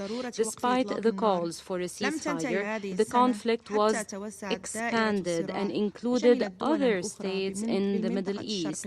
It continued to expand, and this expansion will have catastrophic security and humanitarian repercussions, and everyone will be paying for. His Majesty King Mohammed VI, God bless him, the chairman of Al-Quds Committee established by the OIC, has stressed that the lack of a political track in the Palestinian question is one of the main reasons exacerbating the conflict in the Middle East. Madam President, we once again call for an immediate and permanent ceasefire in the Gaza Strip to end the humanitarian suffering, to protect civilians in line with international law and the international humanitarian law, as well as to release prisoners and detainees. We also called upon the international community and the Security Council to accelerate the safe, sufficient, sustainable and unimpeded delivery of humanitarian assistance to our brothers and sisters in Palestine in implementation of Security Council Resolutions 2712 and 2720. This is something that we have continued to contribute to since the beginning of the current crisis in implementation of the noble instructions of His Majesty King Mohammed VI, God bless him, the chairman of the Al-Quds Committee. We also support the UNRWA, which for over 75 years continued to play an important role in supporting education, health and social services to thousands of Palestinian refugees. We stress the vital and important role of UNRWA. No other agency or party can play this role and provide services to Palestinian refugees in neighboring countries. Madam President, His Majesty King Mohammed VI, God bless him, in his statement on the 25th anniversary of the Rosh Hashanah, identified his vision to end this crisis as follows. 1. If ending the war in Gaza is an urgent priority, it should take place مع فتح أفق while سياسي كفيل opening a بإقرار political سلام track عادل to ودائم ensure في a المنطقة. just and permanent peace in the ثانياً، إن region. اعتماد 2. المفاوضات لإحياء The عملية السلام negotiations بين to الطرفين revive the الفلسطيني peace process والإسرائيلي between Palestinians and يتطلب قطع Israelis الطريق على requires المتطرفين stopping من أي جهة extremists كانت. from all sides. ثالثاً، إن 3. إرساء الأمن والاستقرار Ensuring بالمنطقة security and لن stability in يكتمل the إلا region في can إطار only حل الدولتين prevail through تكون the فيه two-state غزة solution, جزءاً where لا Gaza is يتجزأ an من أراضي integral الدولة part of an الفلسطينية independent المستقلة Palestinian وعاصمتها state with القدس East الشرقية. Jerusalem as a capital. السيد الرئيس، Madam تعرب President, المملكة المغربية عن رفضها we لأي reject إجراءات any measure تقوض الوضع that القانوني undermine والتاريخي the لمدينة legal and historic القدس status of ومقدساتها Al-Quds بما city فيها and its holy المسجد sites, الأقصى المبارك including أو فرض the أي holy قيود على Al-Aqsa دخول Mosque, or المصلين any إليه restrictions وتدعو إلى imposed on ضرورة those الحفاظ wanting على to pray طابعه in the mosque. الحضاري We call والإسلامي for the need to وتفادي preserve كل the cultural أشكال and التصعيد Islamic character of والاستفزاز. the mosque and فمدينة avoid القدس any type يجب of أن تبقى أرضاً escalation or للقاء ورمزاً provocation. للتعايش Jerusalem السلمي must remain a بالنسبة symbol of لأتباع peaceful الديانات coexistence التوحيدية for الثلاث all three ومركزاً monotheistic لقيم الاحترام religions. It should والمتبادل remain a والحوار center of كما mutual تم respect and التنصيص على ذلك في dialogue نداء القدس as الذي وقعه جلالة الملك put محمد in the السادس Jerusalem نصره appeal الله signed by رئيس His لجنة Majesty القدس the بمعية King قداسة with البابا فرانسيس في His 30 Holiness Pope مارس Francis 2019 on في March الرباط. 30th, السيدة 2019 in Rabat. الرئيسة Madam ختاما President, تجدد in المملكة conclusion, المغربية we التأكيد على reaffirm موقفها الثابت our والتاريخي والراسخ من عدالة historic and القضية firm الفلسطينية position وحقوق الشعب الفلسطيني المشروعة regarding the المبنية على legitimate right of the الشرعية الدولية Palestinian والمستندة people في حل based on الدولتين international legitimacy المتوافق and the عليه two-state من solution طرف agreed المجتمع upon الدولي by the والمفضي إلى international قيام دولة community, leading to the فلسطينية establishment of مستقلة an على independent حدود Palestinian الرابع state on من the يونيو lines of June 4, 1967, 1967 with East عاصمتها القدس Jerusalem الشرقية. as a capital. كما أود أن أعبر عن تضامن المملكة Once المغربية again, we الكامل stand مع in full لبنان solidarity الشقيق with حكومة brotherly وشعبا Lebanon لما يتعرض له من in the اعتداء face of the ونطالب current بضرورة attack. We احترام call for وحدة the لبنان need to الترابية respect Lebanon's وسيادته sovereignty الوطنية. and وشكرا territorial السيدة الرئيسة. integrity. Thank you, Madam President. Je remercie la représentante du Maroc pour sa déclaration et je donne la parole au représentant de la République arabe syrienne. شكرا السيدة الرئيسة. أتوجه لي بداية لكم الشكر على جهودكم في إدارة أعمال مجلس الأمن لهذا الشهر. السيدة الرئيسة، يصادف اليوم ذكرى المجزرة الوحشية التي ارتكبتها العصابات الصهيونية بحق أهالي قرية الصفصاف الفلسطينية في العام 1948 والتي عبرت أحداثها الرهيبة عن عقلية الاحتلال الإسرائيلي ونهجه القائم على القتل والعدوان، وهو نهج يتواصل حاليا مع الأجيال الجديدة من مجرمي الحرب الإسرائيليين الذين اختاروا المضي في ممارساتهم الإجرامية الهمجية وانتهاك كل المعايير القانونية والإنسانية والأخلاقية. نعم، إن العدوان الإسرائيلي على الشعب الفلسطيني لم يبدأ في 7 من تشرين الأول أكتوبر الماضي، بل بدأ قبل عقود طويلة، والقتل اليومي والتدمير الممنهج في غزة والضفة الغربية لم يبدأ العام الفائت، بل هو امتداد لعقود من الإجرام المستمر الذي مارسه الاحتلال الإسرائيلي بحق الشعب الفلسطيني الذي قاوم ببسالة لتحرير أرضه وممارسة حقه في تقرير مصيره وإقامة دولته المستقلة. إن ما تقوم به إسرائيل من حملات مدانة ومرفوضة ضد الأمم المتحدة ووكالاتها وأمينها العام وسعيها لترهيب ممثلي المنظمة وإسكاتهم واستهدافهم المتعمد بالقتل ليس إلا شاهدا جديدا على استمرار النهج العدائي لكيان الاحتلال تجاه هذه المنظمة، وهو نهج بدأ قبل أكثر من 7 عقود مع اغتيال العصابات الصهيونية لأول وسيط للأمم المتحدة إلى فلسطين، وهو الكون فولك برنادوت في العام 1948. في هذا الإطار تجدد سوريا إدانتها القاطعة للحملة العدائية الإسرائيلية غير المسبوقة التي تشنها سلطات الاحتلال الإسرائيلي على الأمين العام للأمم المتحدة أنطونيو غوتيريش، وتؤكد تضامنها معه في مواجهتها، وتثمن الجهود التي يبذلها وفقا لولايته.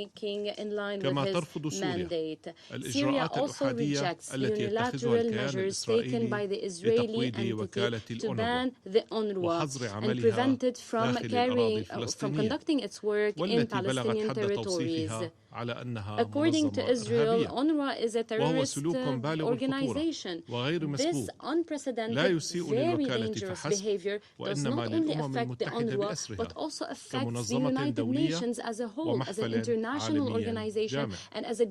تطالب سوريا بحماية الأونروا وولايتها المستمدة من الجمعية العامة للأمم المتحدة وتوفير الدعم اللازم لها لتمكينها من مواصلة تقديم العون والخدمات الإنسانية للفلسطينيين في وطنهم الأم والدول المضيفة ومنها سوريا. كما تدين سوريا أيضا الاعتداءات الإسرائيلية المتعمدة على قوات الأمم المتحدة العاملة في لبنان وتشدد على ضرورة الحفاظ على أمن وسلامة عناصر القوة، وكذلك أمن وسلامة بعثتي الأونروا بما يضمن استمرار ولايتيهما وقيامهما برصد وتوثيق الخروقات الإسرائيلية لاتفاق فض الاشتباك لعام 1974 وإبلاغ مجلس القوم بها.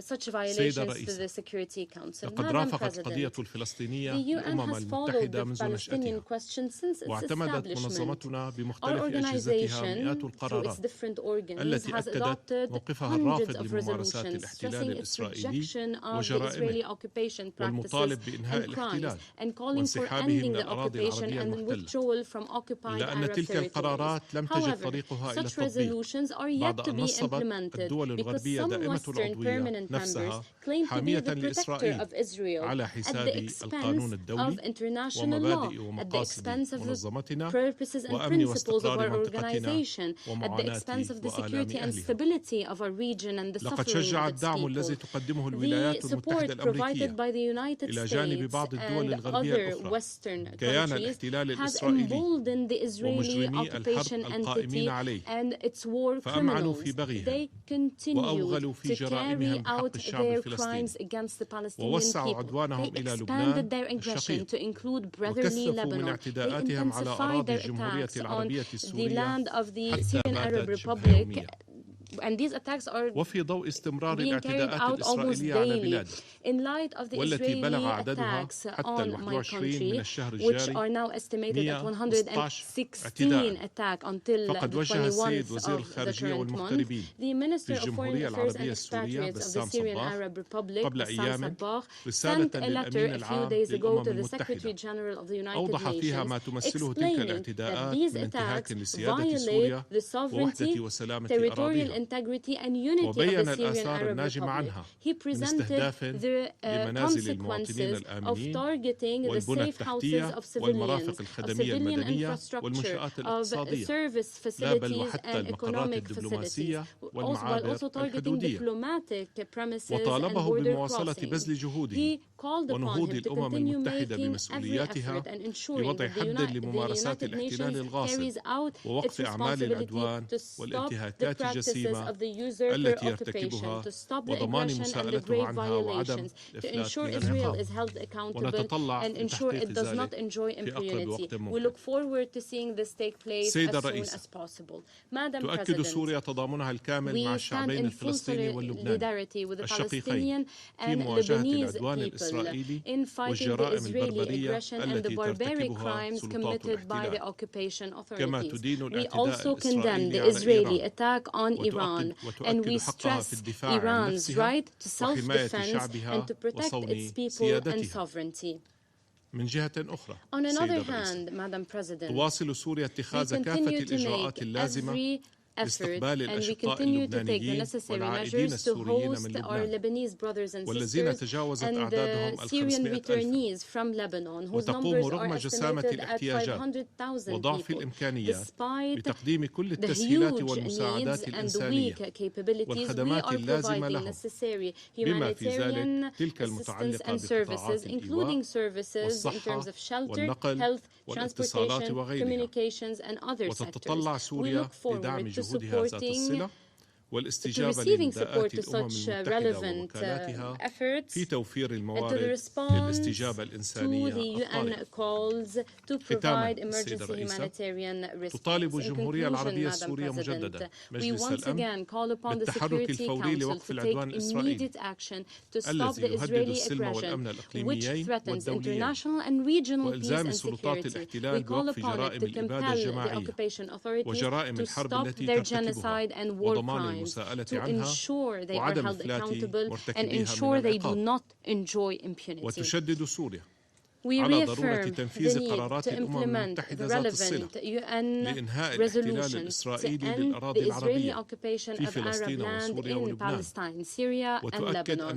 We stress that the crimes of the Israeli occupation entity will not prevent our people from continuing their struggle to enjoy their legitimate right and liberate their reserved land. We will continue to provide all the support to the Palestinian people in their legitimate quest to establish an independent, sovereign state on their national land with Jerusalem as a capital, to become a full member of the United Nations. We also stress our inherent right to recover the occupied Syrian Arab Golan, occupied since 1967. We salute our people in the Syrian Golan.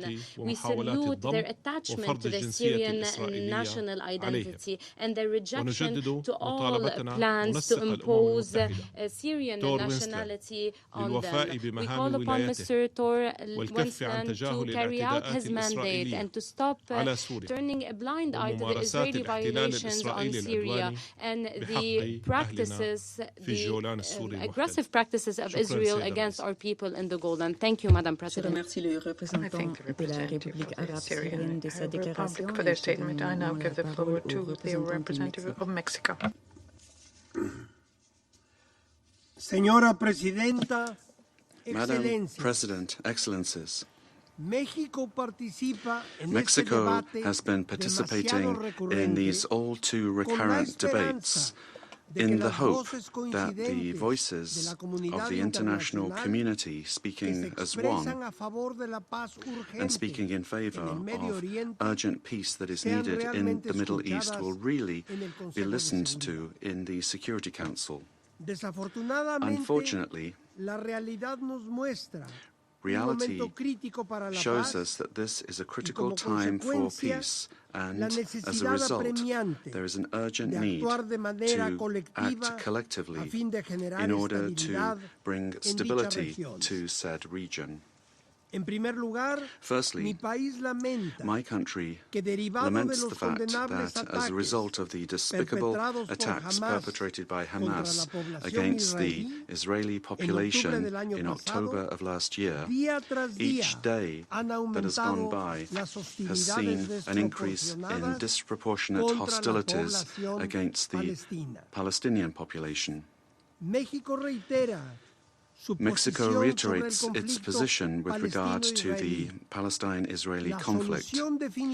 The definitive solution will only be achieved according to the premise of two states, and this solution should address the legitimate security concerns of Israel, and at the same time, it should allow for the establishment of a politically and economically viable Palestinian state with internationally recognized borders in accordance with the successive and unheeded resolutions of the United Nations. It is alarming that despite the decisions taken by this Security Council, the scourge of war continues to be present. And even worse, that the number of deaths and those that have been displaced has reached devastating figures, and humanitarian assistance and aid is increasingly insufficient, and that international humanitarian law has been flagrantly violated. The attack on elements of the United Nations Provisional Force in Lebanon, UNIFIL, the declaring of the Secretary General as a persona non grata, and the possible actions against the legal situation for the United Nations Relief and Works Agency, UNRWA, are unjustifiable, and they test the institutions of the multilateral system, which were precisely created in order to preserve human dignity. UNRWA's activities are vital for humanitarian assistance in Palestine. Mexico deeply regrets the recent decisions of the Israeli authorities contrary to international humanitarian law and which prevent compliance with the mandate by this agency of the United Nations. Mexico reiterates its full support for UNRWA, and we urgently call upon all the parties to the conflict to respect international humanitarian law. Madam President, my country praises the diplomatic efforts that continue to be carried out by some countries in order to bring about a ceasefire in Gaza. At the same time, we would call for restraint and for an end to be put to actions that could escalate towards a greater regional conflict with irreversible consequences. The Security Council must not stand in the way of greater efforts that would make it possible to achieve peaceful solutions and ensure full respect for international law. Thank you very much for your kind attention. Je remercie le représentant du Mexique pour sa déclaration et je donne maintenant la parole au représentant des Émirats arabes unis. Madam President, at the outset, allow me to express our appreciation to His Excellency Ignacio Cassis for chairing this, or for presiding over this important session, especially considering the dangerous circumstances in the region. We also thank Mr. Tor Wensland for his valuable briefing. I align myself with the statement delivered on behalf of the Arab and Islamic groups, as well as on behalf of the non-aligned movement. Madam President, in light of the catastrophic circumstances in Gaza and the rest of the occupied Palestinian territories, we renew our call for a ceasefire, and we call for the urgent, complete and unhindered delivery of assistance, along with the release of all hostages and detainees. These demands have become increasingly important considering the dangerous developments taking place in the Gaza Strip. In recent weeks alone, Israeli attacks have killed hundreds of civilians, displaced more than 60,000 people once again, while more than 90% of the population is now at risk of severe food insecurity due to the sharp decline in humanitarian and commercial food imports since September. We express our deepest concern about the statement of the Acting Under-Secretary General for Humanitarian Affairs and Acting Emergency Relief Coordinator, Ms. Joyce Msuya, indicating that the population in northern Gaza is at risk of death, and the reports of civilians there being besieged, killed, starved, and families separated. My country condemns all these serious violations, including the attack on hospitals, the ongoing attacks on humanitarian and medical workers. كما نعرب عن بالغ استيائنا لتأجيل المرحلة الأخيرة من حملة التطعيم ضد شلل الأطفال في شمال غزة مما يشكل تهديداً إضافياً على حياتهم. ومع استمرارنا في مطالبة مجلس الأمن بالتحرك لإنقاذ المدنيين الأبرياء فإننا نذكر الأطراف بضرورة الالتزام بتنفيذ ما جاء في القرارات الأربع التي اعتمدها هذا المجلس منذ بدء الحرب والقرارات السابقة ذات الصلة والامتثال لأحكام القانون الدولي بما في ذلك القانون الدولي الإنساني. كما نشدد على ضرورة احترام إسرائيل for Israel to respect its obligations as the occupying power, including the protection of civilians. We strongly condemn the Israeli Knesset's adoption of 2 bills banning the work of UNRWA and preventing it from carrying out its basic work in the occupied Palestinian territory, including East Jerusalem, in contravention of the provisions of the UN Charter and international norms. We stress the importance of the role played by the UNRWA in providing humanitarian assistance, which is essential and indispensable, especially in light of the ongoing war on Gaza. We also condemn Israeli policies and practices that undermine the two-state solution and threaten the future of peace in the region, including the continued expansion of settlement building in the West Bank, which constitutes a flagrant violation of international law and Security Council resolutions. We stress that mutual peace can only be achieved by establishing an independent Palestinian state with East Jerusalem as its capital based on relevant UN resolutions. Madam President, the serious escalation in Lebanon raises deep concerns about the risks of expanding the circle of conflict into a regional war. The UAE condemns Israel's continued violation of Security Council resolutions, especially Resolution 1701, and its ongoing aggression against Lebanon, as well as the repeated attacks on UNIFIL forces undermining peacekeeping efforts. The UAE stresses its full support for Lebanon's sovereignty and independence. We will continue to make every diplomatic and humanitarian effort. This includes providing an urgent relief aid package of $100 million to our brothers and sisters in Lebanon, and another package of $30 million to Lebanese refugees in Syria. In parallel with our ongoing efforts to alleviate the humanitarian suffering in Gaza. In conclusion, I call upon all parties in the region to exercise restraint, de-escalate, promote dialogue, and respect international law and state sovereignty. These are the foundations for resolving current crises. Thank you, Madam President. Je remercie le représentant des Émirats arabes unis de sa déclaration et je donne la parole à la représentante de la Nouvelle-Zélande. Thank you, President. Thank you for organizing today's debate. I'm pleased to deliver the statement on behalf of Canada, Australia, and my own country, New Zealand. Since the last open debate on this issue, conflict in the Middle East has expanded, steering us away from the path towards peace. We call on all parties to take actions to de-escalate tensions, and we urge all parties to agree to ceasefires in Gaza and Lebanon.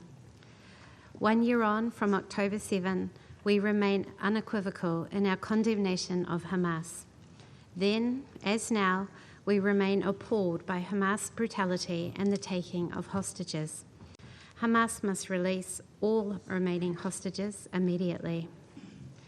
The death of Yahya Sinwar, the leader of the terrorist organization Hamas, provides an opportunity to secure the immediate release of hostages and a ceasefire.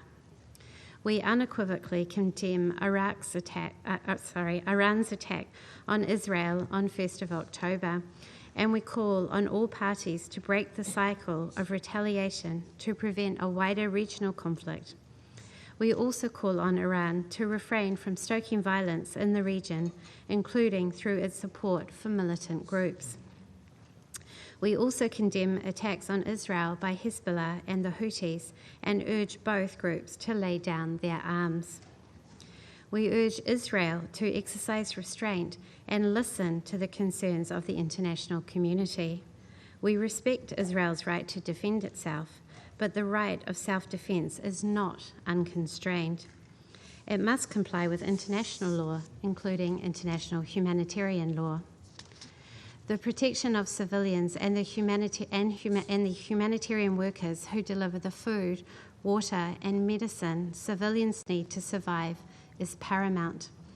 We condemn the killing of civilians by Israel in its recent operations in Gaza and call on Israel to allow essential supplies of humanitarian assistance to flow in line with binding orders of the International Court of Justice.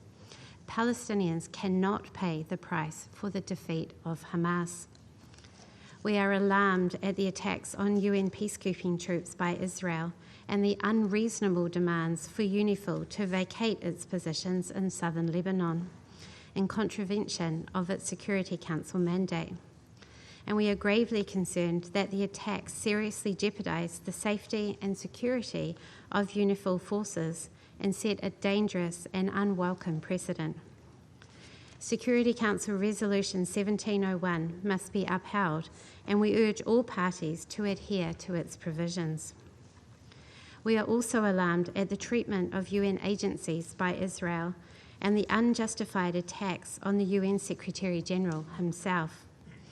We have confidence in the UN Secretary-General Antonio Guterres, and we strongly support the role of the UN Secretary-General and welcome his continued engagement on the interconnected crisis in the Middle East. UN agencies such as UNRWA have remained essential to the humanitarian response in Gaza. Recent legislative actions in Israel threaten UNRWA's ability to provide vital assistance to civilians in need and run contrary to the mandate given to the agency by the UN General Assembly and supported by the UN Security Council. The UN system has an important role to play in the future of the region as we work towards a two-state solution, and must be allowed to do its job as mandated by this Council and by UN member states. We call on parties to return to negotiations that contribute towards achieving a two-state solution. This remains the best option to achieve a just and enduring peace between Israelis and Palestinians. Thank you, President. I thank the representative from New Zealand for their statement. I now give the floor to the representative of Pakistan. Thank you. Thank you, Madam President. Pakistan congratulates Switzerland and Ambassador Beresville and yourself, Madam President, for your successful presidency of the Council and for convening this important debate on the grave situation in Palestine and the Middle East. We also thank Special Coordinator for the Middle East Peace Process, Mr. Thor Venezuela, for his important briefing. Madam President, war in Palestine has been prolonged for over a year. With each passing month, the circle of conflict and violence has enlarged. The illegal and disproportionate use of force by Israel against Gaza and its people, against the people of the West Bank, against Lebanon, against Syria, and against Iran, constitute blatant violations of the fundamental principles of the UN Charter. Nor have the UN and its agencies been spared. UNRWA, with hundreds of its members killed, a blatant attack on UNIFIL, a peacekeeping mission, and attacks on our Secretary General himself are the characteristics of the aggression that we confront. Madam President, the world is also witnessing the most egregious violations of international humanitarian law in recent history. What the ICJ has called plausible genocide. The humanitarian crisis is being deliberately exacerbated by the blockade of aid and a strategy of starvation. The targeted shutdown of UNRWA, a lifeline for the Palestinians, especially in Gaza, is part of this genocidal campaign. Madam President, clearly, this deliberate and inhuman aggression reflects the extremist agenda of Israeli leaders who are seeking to ensure their political survival by expanding the conflict, perpetuating occupation, and preventing a two-state solution. Unchecked Israeli aggression against Lebanon, Syria, and Iran, which Pakistan has condemned, also threatens a wider war engulfing the entire Middle East. Despite several Security Council and General Assembly resolutions calling for a ceasefire, despite binding orders from the International Court of Justice, despite the outcry by world public opinion, the international community has failed to halt the Israeli aggression.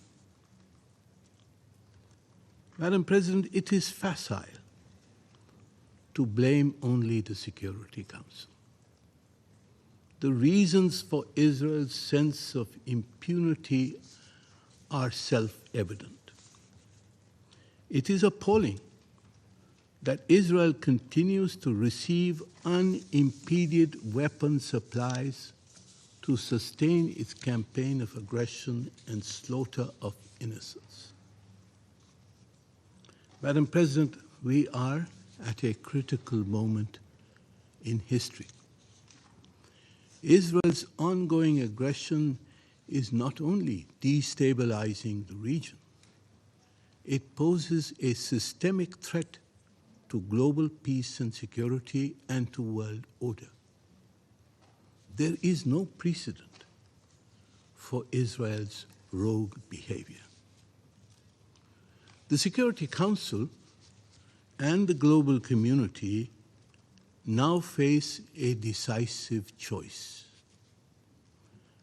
We must take concrete actions to uphold the UN Charter and international legality, or risk a collapse of the world order built on the foundations of the UN Charter, with more and more states acting with impunity and aggression against their neighbors. Madam President, we must first and foremost mobilize the political consensus to enforce an immediate and unconditional ceasefire under Chapter 7 of the UN Charter. Pleading with Israel has done no good. The Council should propose robust measures to impose a cost on Israel for its defiance, including an arms embargo, accountability for those responsible for the crimes being committed in Gaza, the West Bank, and Lebanon through appropriate judicial mechanisms, review of Israel's membership in the United Nations, and such other measures as can be agreed by the Security Council, the General Assembly, and individual member states. Secondly, Madam President, we must break Israel's humanitarian blockade of Gaza. Israel must be obliged to allow essential supplies, food, and medical aid into Gaza. In this regard, it is important to protect and strengthen UNRWA. Israel must not be permitted to delegitimize this vital agency, and international support for its mission must be guaranteed.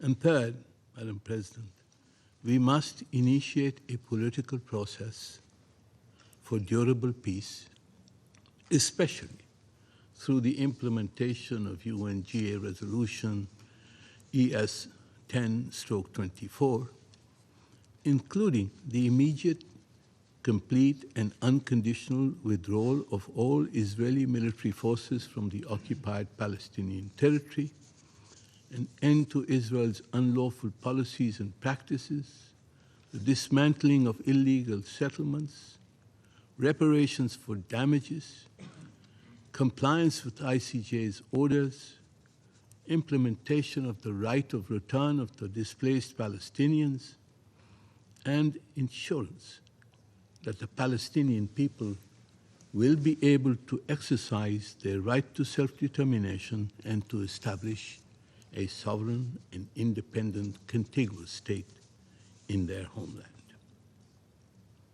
Madam President, Palestine must be immediately admitted as a full member state of the United Nations in order to make the two-state solution irreversible.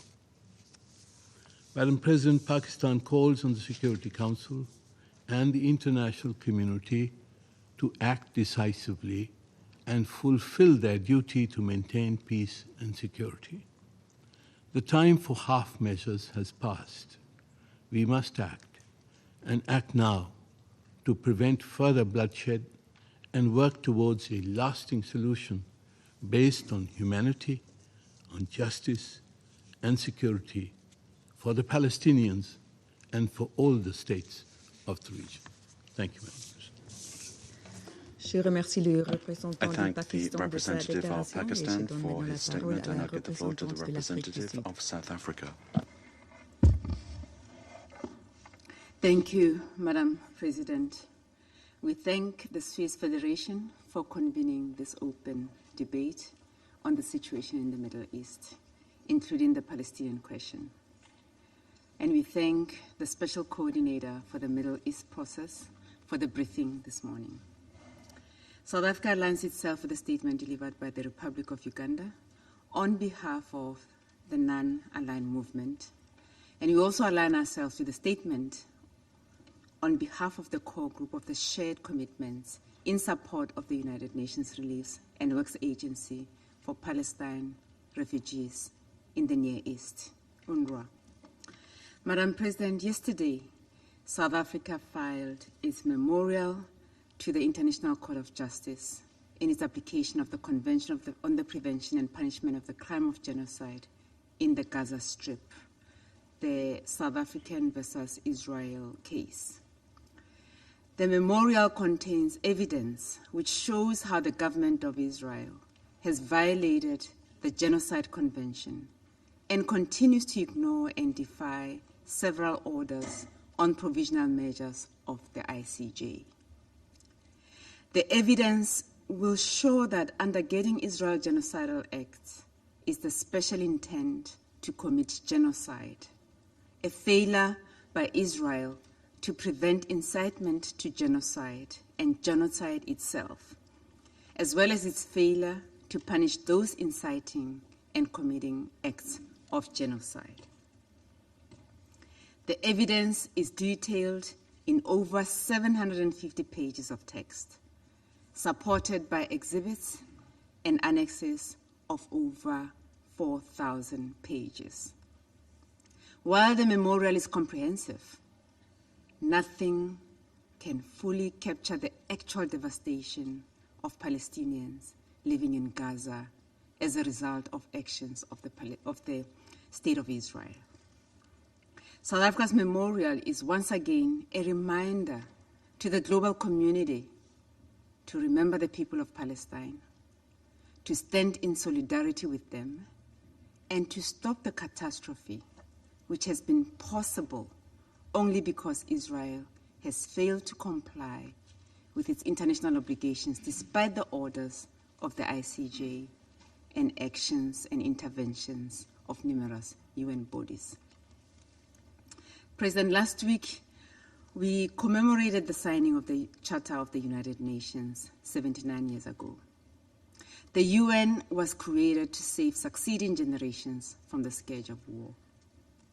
To live up to this aspiration, all nations must insist on compliance with the UN Charter and international law. The action taken by South Africa and joined by other states is primarily to stop a genocide in Palestine peacefully by holding Israel accountable in the institutions set up by the UN for this very purpose. Israel has effectively been granted unprecedented impunity to breach international law and norms, which has imperiled the institutions of global governance that were established to hold all states accountable. The recent developments in Palestine and the wider Middle East region are alarming. Despite our collective warning and appeal for cessation of hostilities in Gaza and the region, the situation is deteriorating by the day. This is despite the UN Security Council on 10 June 2024 adopting Resolution 2735, which welcomed the ceasefire proposal that emerged following diplomatic efforts by Egypt, Qatar, and the United States. The resolution proposed a comprehensive three-phase ceasefire deal to end the war in Gaza, and it urged both Israel and Hamas to implement it fully and without delay and conditions. Unfortunately, since then, the Israeli occupying state has continued to violate this resolution and persisted in violations of international law, including by intensifying its genocide and also perpetrating extrajudicial killings. 4 months after the adoption of Resolution 2735, we are witnessing the blatant disregard for international human rights law and international humanitarian law. We are appalled by the continuing violence against Palestinians, as well as the shocking targeted attacks on schools and medical facilities sheltering Palestinians. Let us recall that in 2016, this Council adopted Resolution 2286, which was co-sponsored by more than 80 member states. This resolution condemned attacks and threats against the wounded and sick, medical personnel and humanitarian personnel exclusively engaged in medical duties, their means of transport and equipment, as well as hospitals and other medical facilities. And it appears that for some, this resolution does not apply to the people of Palestine and Lebanon. This resolution also demanded that all parties to armed conflict comply fully with their obligations under international law, including international human rights law as applicable, and international humanitarian law, in particular, their obligations under the Geneva Convention.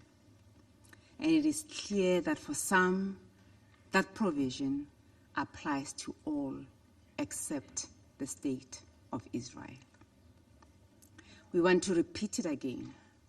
The resolutions adopted by this Council and international law as a whole cannot be selectively applied. Giving rights to some and protecting a select few is something we as South Africans are well aware of. Madam President, the measures being taken by Israel against UNRWA, including the adoption of legislation by the Israeli parliament to prevent UNRWA from continuing its life-saving operations and essential work in the occupied Palestinian territory, including East Jerusalem, must be deplored.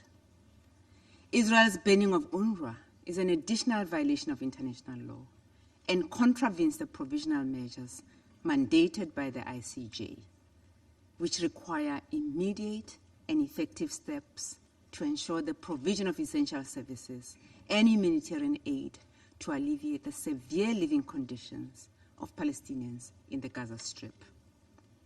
As the occupying power, Israel is further obligated under the Fourth Geneva Convention, specifically Article 59, to facilitate humanitarian assistance to the population across the entire occupied Palestinian territory. South Africa reaffirms its full support to UNRWA's indispensable role in providing life-saving humanitarian assistance and human development services.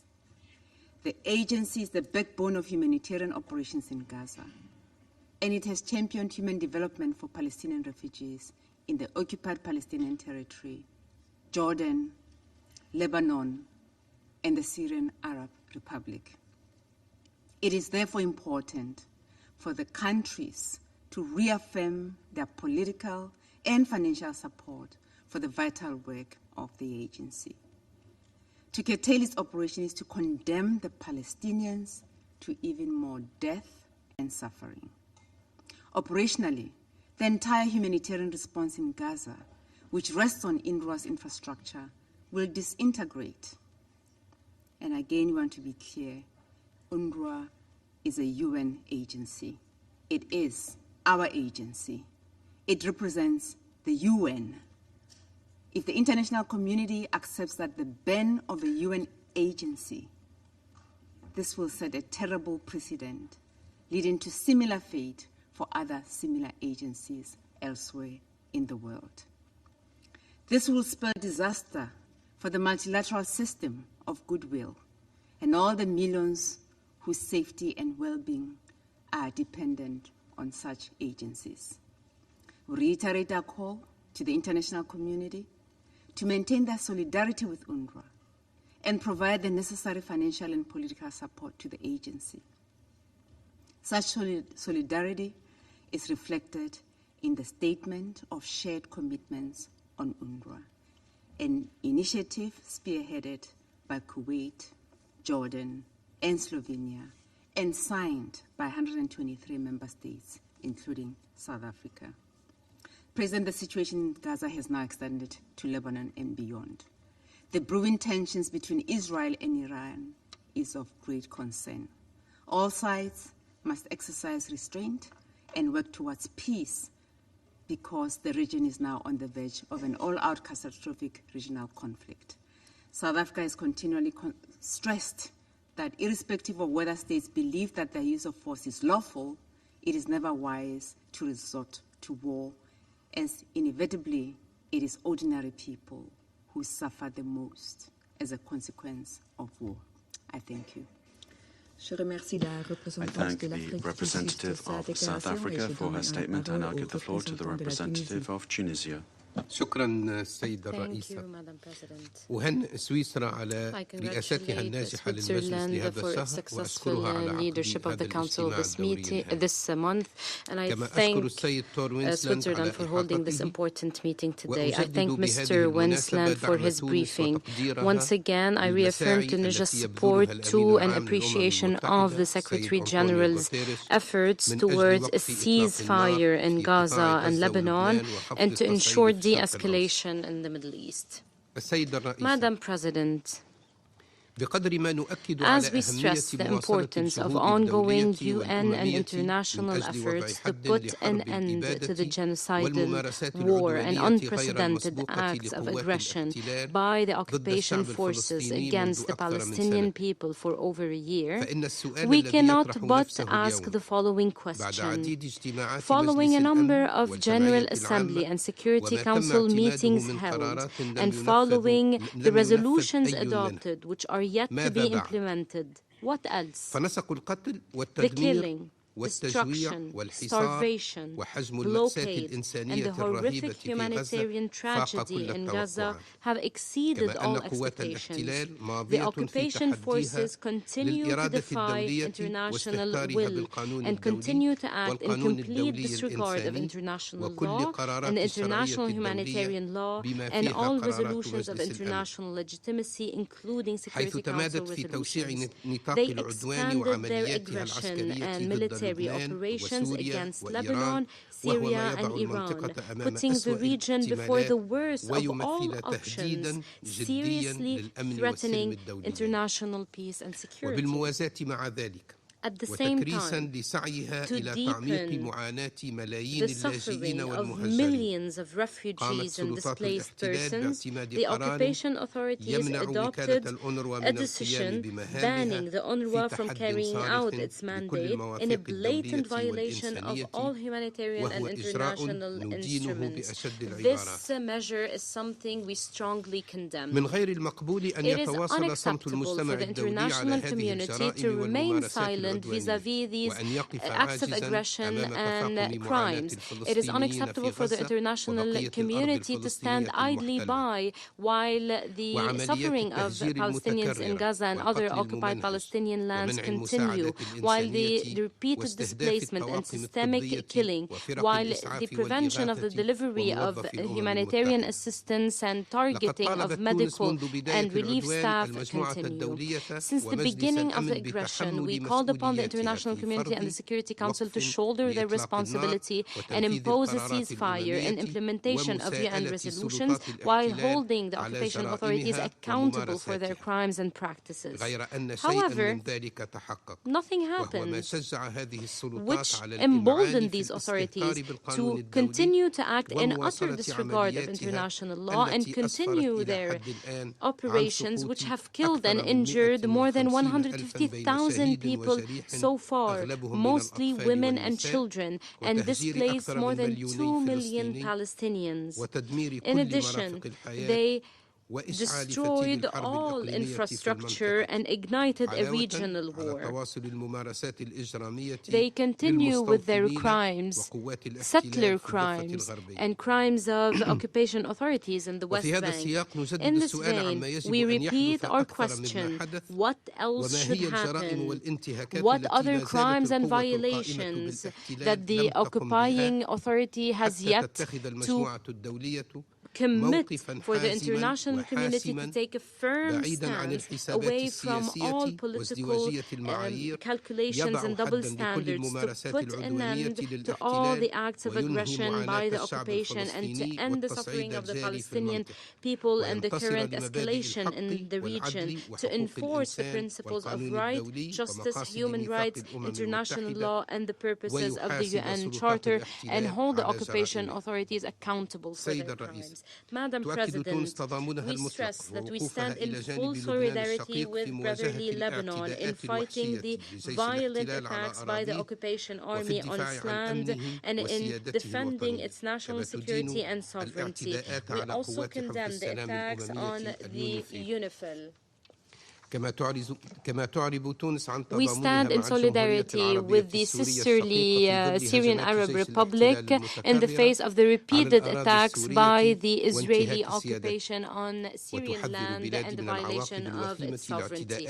We warn against the grave consequences of the occupation forces' attacks on Iran and their attempt to ignite a destructive regional war. In conclusion, we reaffirm our principled and firm position in support of the brotherly Palestinian people in its fight against the occupation and genocide and in its quest to recover its imprescriptible legitimate rights, mainly the right to self-determination and to the establishment of a sovereign independent state on all Palestinian territories with Al-Quds al-Sharif as the capital. We call for making further efforts and collective efforts to ensure an immediate ceasefire in Gaza and Lebanon to protect civilians and accelerate the unimpeded delivery of humanitarian assistance, to stop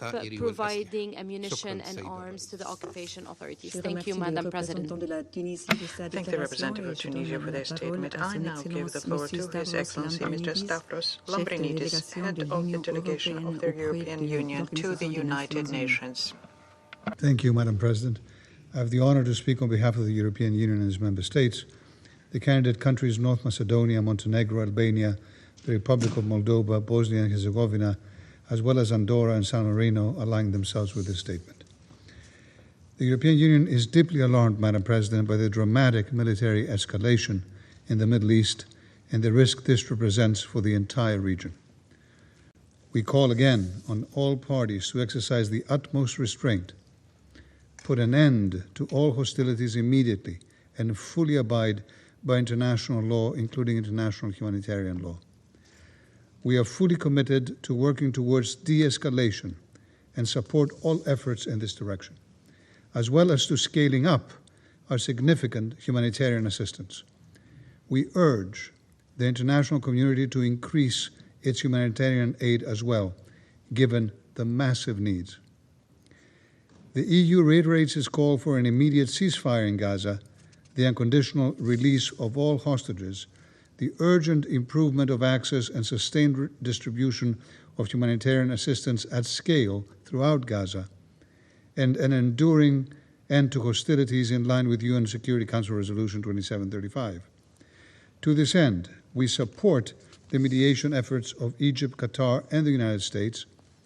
We also recognize the central role of Jordan in de-escalating the crises, and we emphasize the importance of the stability and security of Jordan and Egypt and their borders. We deplore the unacceptable number of civilian casualties, especially women and children, in Gaza and the West Bank, as well as the catastrophic levels of hunger and imminent risk of famine caused by the insufficient entry of aid into Gaza. We condemn the further escalation in the West Bank, including East Jerusalem, following increased settler violence, the expansion of illegal settlements, and Israel's military operation. We call on safe access to the holy sites and for status quo to be upheld. The EU will work forward on further restrictive measures against extremist settlers and against entities and organizations that support them. The EU recalls the need to fully implement the International Court of Justice orders, and we reiterate a strong support for the ICJ as one of the main pillars of the international judicial system.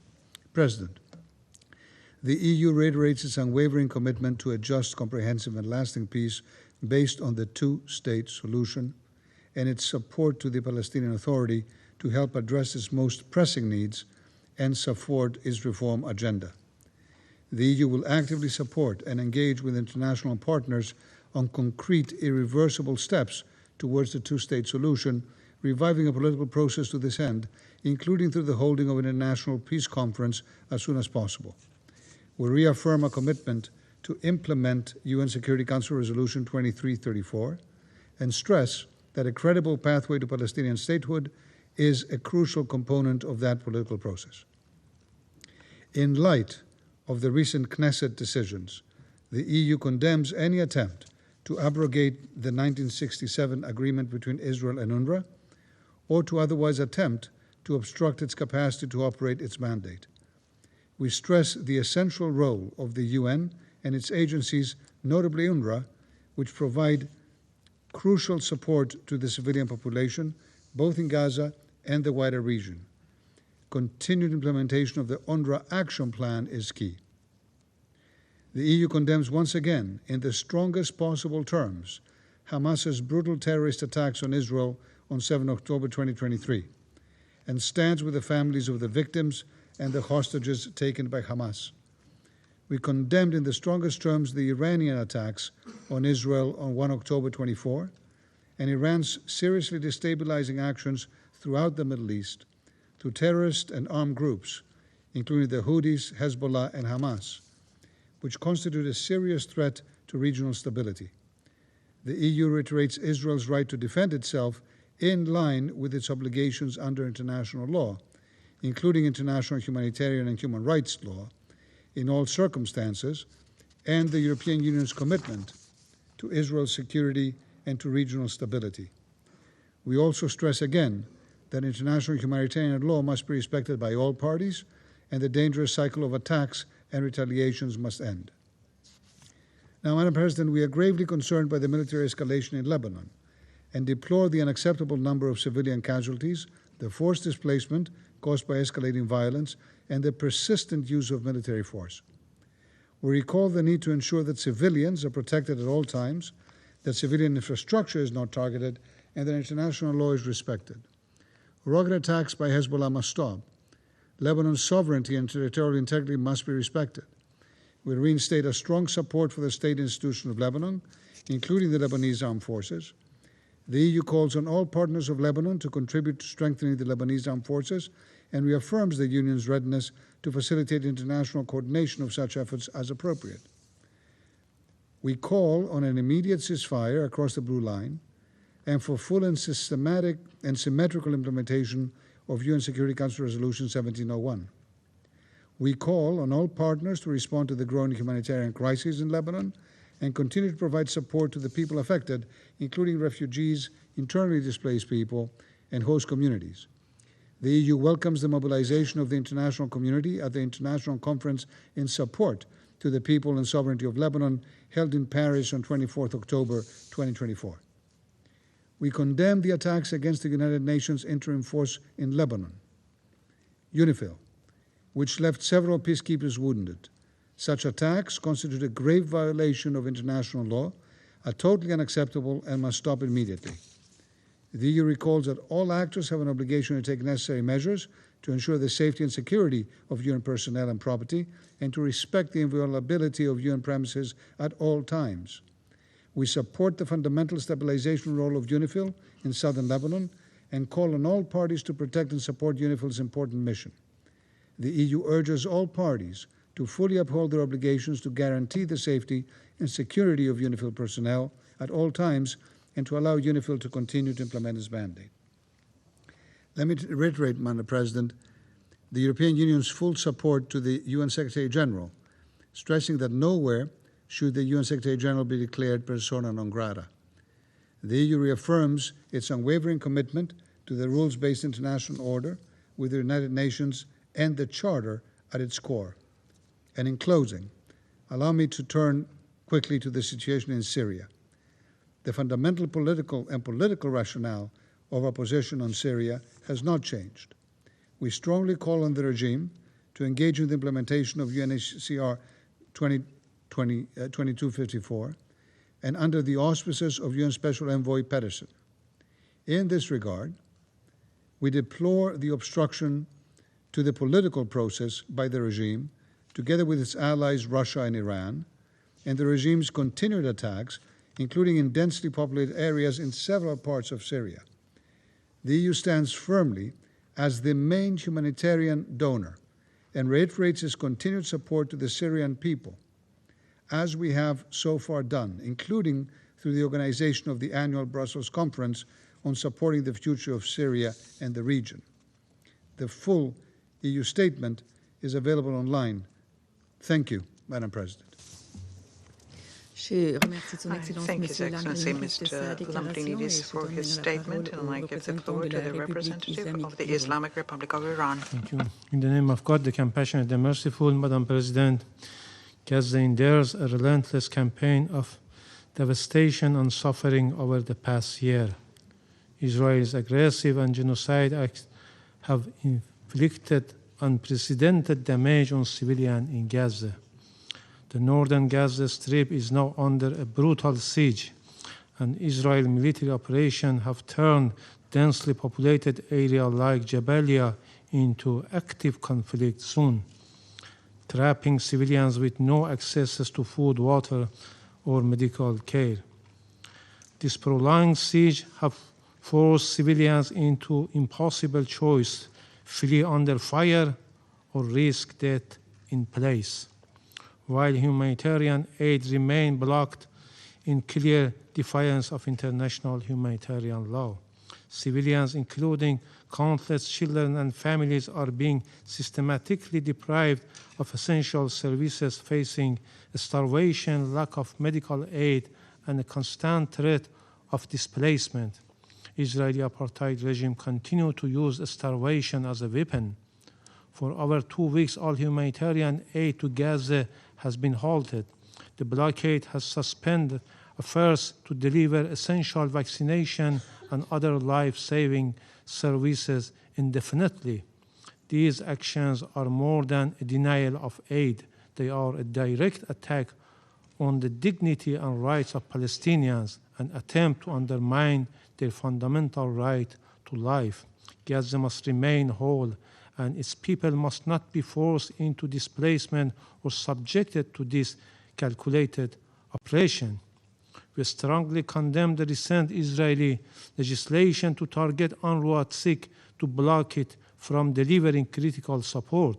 This act of collective punishment general directly contravenes the UN Charter and Israeli legal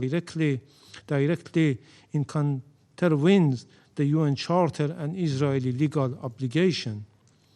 UNRWA remains the backbone of all humanitarian response in Gaza. It denies Palestinian vital support and adds yet another layer of hardship during this crisis.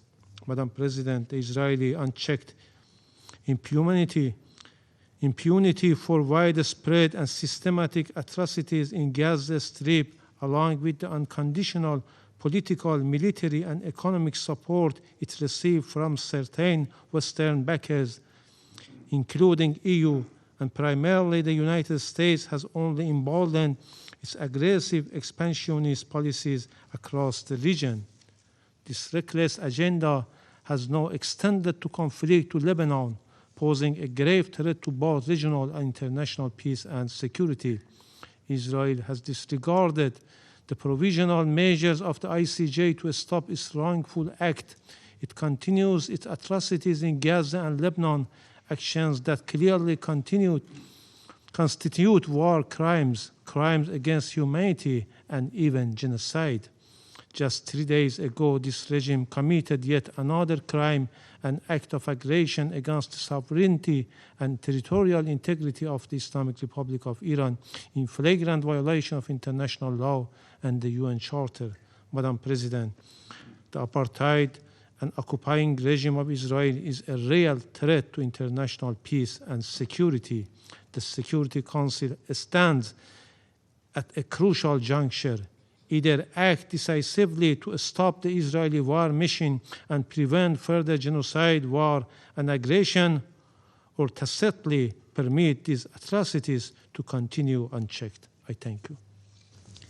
Je remercie le représentant de la République islamique d'Iran de cette déclaration et je donne maintenant la parole au représentant de la Thaïlande. Madam President, thank you very much. I wish to thank the Swiss Federation for convening this quarterly open debate. Thailand expressed our grave concern over the unprecedented and escalating levels of violence and the deterioration of the humanitarian situation in Gaza and the region.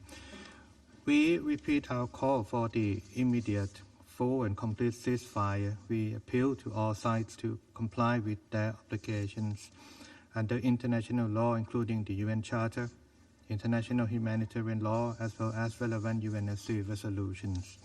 In this regard, it is an urgent issue for the Security Council to uphold its mandate and act to implement its own resolutions.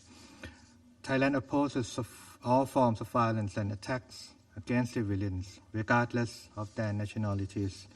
We also oppose actions that would result in forced displacement or transfer of civilians from Gaza.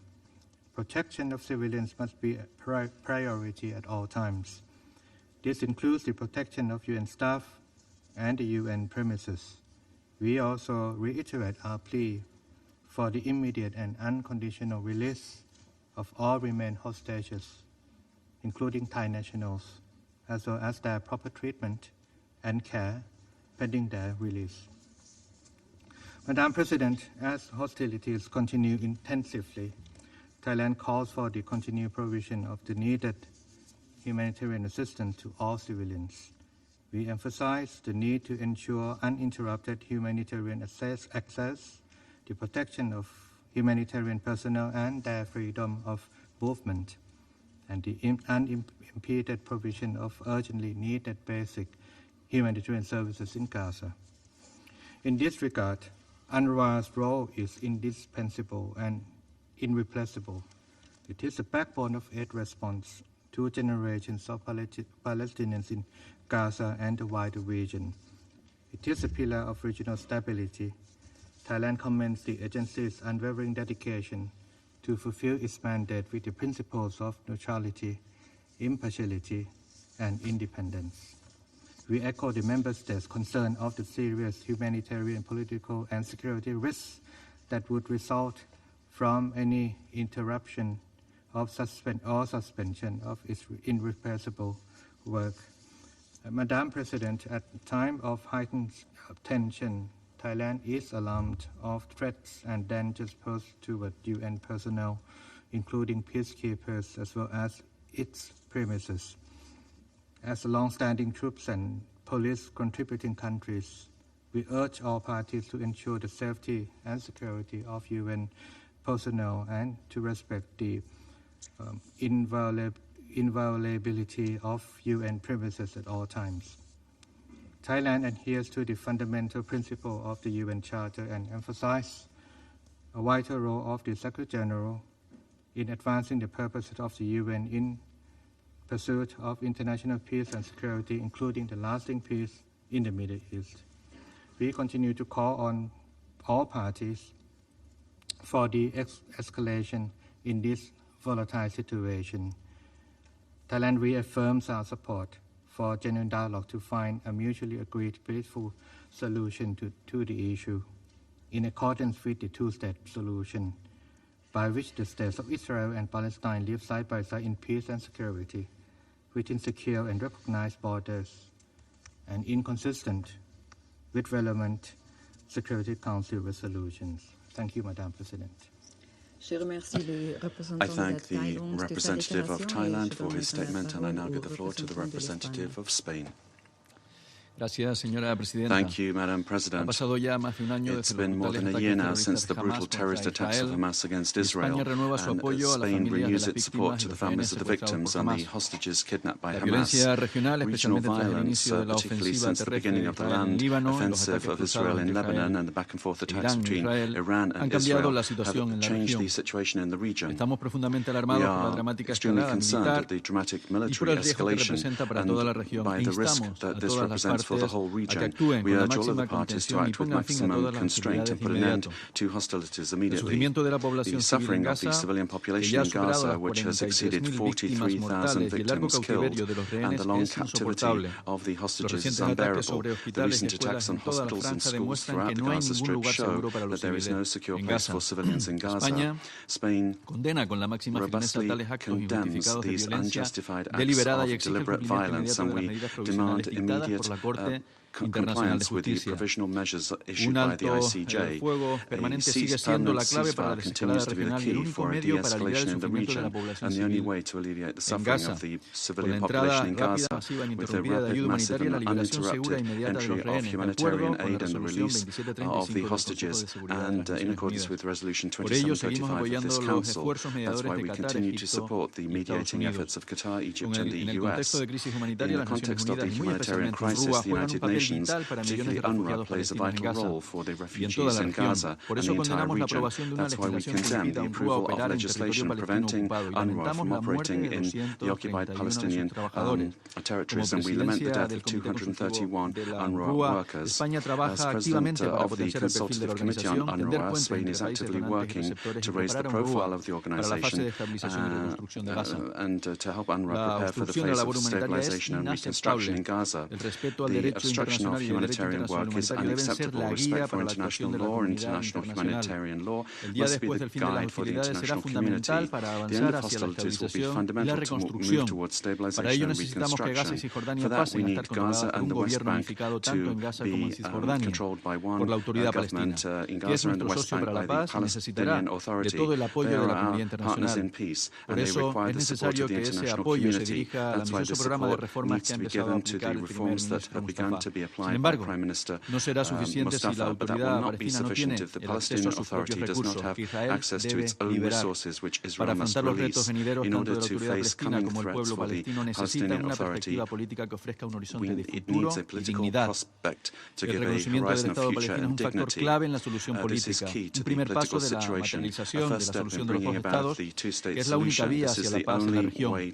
Por eso reiteramos nuestro llamamiento a la celebración de una conferencia de paz, con las partes y la comunidad internacional como mejor marco en el que avanzar. Esta Organización de las Naciones Unidas debe hacer suya esta propuesta, combatirla, en todo caso, en realidad, para que se haga con la mayor legitimidad internacional posible. La próxima reunión de la Alianza Global, mañana en Riyadh, nos ofrece una oportunidad para implementar la solución de los dos Estados y encontrar fórmulas concretas para avanzar hacia una paz justa y duradera en la región. Nos preocupa el aumento de la violencia en Líbano y el número de víctimas civiles y desplazados. Urge un alto al fuego que permita la implementación íntegra de la resolución 1701 del Consejo de Seguridad, que incluye los elementos necesarios para una solución a largo plazo. La soberanía del Líbano debe ser respetada. España ha condenado los ataques contra zonas densamente pobladas del Líbano, al igual que hemos condenado en repetidas ocasiones los ataques Hezbollah contra Israel. Hemos movilizado 5 millones de euros de ayuda humanitaria en 2024, de los cuales 1,6 millones de euros en las últimas semanas. 2 envíos de ayuda han ayudado a Beirut con 12 toneladas de material médico y sanitario. Los ataques contra las operaciones de mantenimiento de la paz son una violación del derecho internacional. Condenamos los ataques contra UNIFIL y exigimos a las partes que cumplan con sus obligaciones y garanticen la seguridad de todo su personal. Bajo mando del teniente general español Haroldo Lázaro, UNIFIL trabaja en un contexto muy complejo desde hace un año para evitar una escalada mayor de las tensiones. Nos preocupan también los ataques contra las Fuerzas Armadas libanesas, que no deben verse arrastradas al conflicto. Tienen un papel crucial para la estabilidad del Líbano, que debe ser preservado, y España mantendrá su apoyo a través de UNIFIL y de manera bilateral. No existe una alternativa militar a la solución política del conflicto. Apoyamos los esfuerzos de Estados Unidos y Francia para lograr un acuerdo político entre Israel y Líbano, que pasa necesariamente por la aplicación íntegra de la resolución 1701. Estamos dispuestos a apoyar mecanismos adicionales de implementación que permitan alcanzar ese objetivo. En última instancia, corresponde a las partes implementar la resolución. Cualquier cambio que afecte al mandato de UNIFIL debe ser planteado en estrecha coordinación con los países contribuyentes de tropas. Muchas gracias, señora presidenta. Je remercie le représentant de l'Espagne de sa déclaration et je donne la parole à la représentante du Chili. Señora Presidenta, Madam President, we'd like to thank Switzerland for convening this quarterly open debate and for your presidency during this month. We take note of the briefing given by the Special Coordinator for the Middle East Peace Process of the United Nations and other member states. Chile endorses the statement delivered by Uganda on behalf of the non-aligned movement. We reiterate that Chile advocates for a two-state solution with the right for Israel and Palestine to live in harmony within internationally secure and recognized borders and with full respect for the human rights of all of its inhabitants. We reaffirm our support for the State of Palestine to become a full member of the United Nations. In this regard, we would urgently call for a full and swift compliance with pertinent resolutions that support the rights of the Palestinian people to establish a sovereign state, such as Resolutions 181 of 1947 and 242 of 1967 of the General Assembly, and all those, and also Resolution 2334 of this organ. where it reaffirms that the establishment of settlements by Israel in the occupied Palestinian territory, including East Jerusalem, has no legal validity and constitutes a violation of international law. For all of these reasons, we reject the expansionist policy of Israel and the confiscation of land in the occupied West Bank. This does not strengthen any of the parties, much rather it stokes tensions, and it's a step in the wrong direction if we want to find a negotiated solution of two states. That's why my country co-sponsored the draft resolution presented by Palestine entitled Follow-up of the Advisory Opinion of the International Court of Justice on the legal consequences of the policies and practices of Israel in the occupied Palestinian territory, including East Jerusalem, and the illegality of the continued presence of Israel on the occupied Palestinian territory, and which was approved with a broad majority at the 10th Special Emergency Session of the General Assembly. Madam President, Chile has unreservedly condemned the actions of Hamas, as we condemn all terrorist acts that consist of violence and hostilities against the civilian population. We call for the immediate and unconditional release of all hostages still in the hands of Hamas, ensuring their well-being and that they are treated in accordance with international law. Undoubtedly, the terrorist acts carried out by Hamas on the 7th of October last year and the indiscriminate response of the State of Israel on the civilian population living in the Gaza Strip, and which has also affected the West Bank, are an infringement of respect for the UN Charter, international law, and international humanitarian law. We're alarmed at the repercussions and ramifications that this conflict has for the rest of the region. We join our voices with those calling for an immediate and permanent ceasefire, for a greater flow of humanitarian assistance towards Gaza, for guarantees for full, immediate, safe, unhindered, and sustained access for humanitarian assistance. That means that all obstacles to this help need to be removed, and all land routes for entry need to be facilitated in order to bring aid into the Gaza Strip. We're concerned at the siege imposed by Israel on the Gaza Strip, because this is meaning that the population does not have its basic needs covered, such as food, water, medicines, and fuel. This is leading to a generalized hunger and disease. We praise the initial vaccination campaigns against polio in Gaza that were made during humanitarian courses, but more children at risk need to be reached. We are dismayed to learn that the campaign has had to be postponed in the north, areas of the north, due to violence. Clearly, polio will spread if the final phase of the vaccination campaign continues to be delayed in reaching the north. We encourage all of the parties involved, as well as the international community, to continue to work to put an end to this war. This will only be possible through diplomatic means and through dialogue. We recognize the efforts and the results that friendly countries have carried out in order to try to reduce tensions. There can be no doubt that the protection of human life must be our utmost priority, and up until this time, the Security Council has not been able to control the situation. We urge that there be genuine awareness of the devastating consequences that this war is having on this and future generations. This spiral of violence continues to lead to the loss of lives of thousands of Palestinian civilians, and food insecurity is affecting virtually the entire population of the Gaza Strip. We are particularly sensitive to the plight of women and innocent women and children that have suffered in this disaster. We underscore that violence cannot be solved with more violence. We extend our profound solidarity with all of those that have been wounded.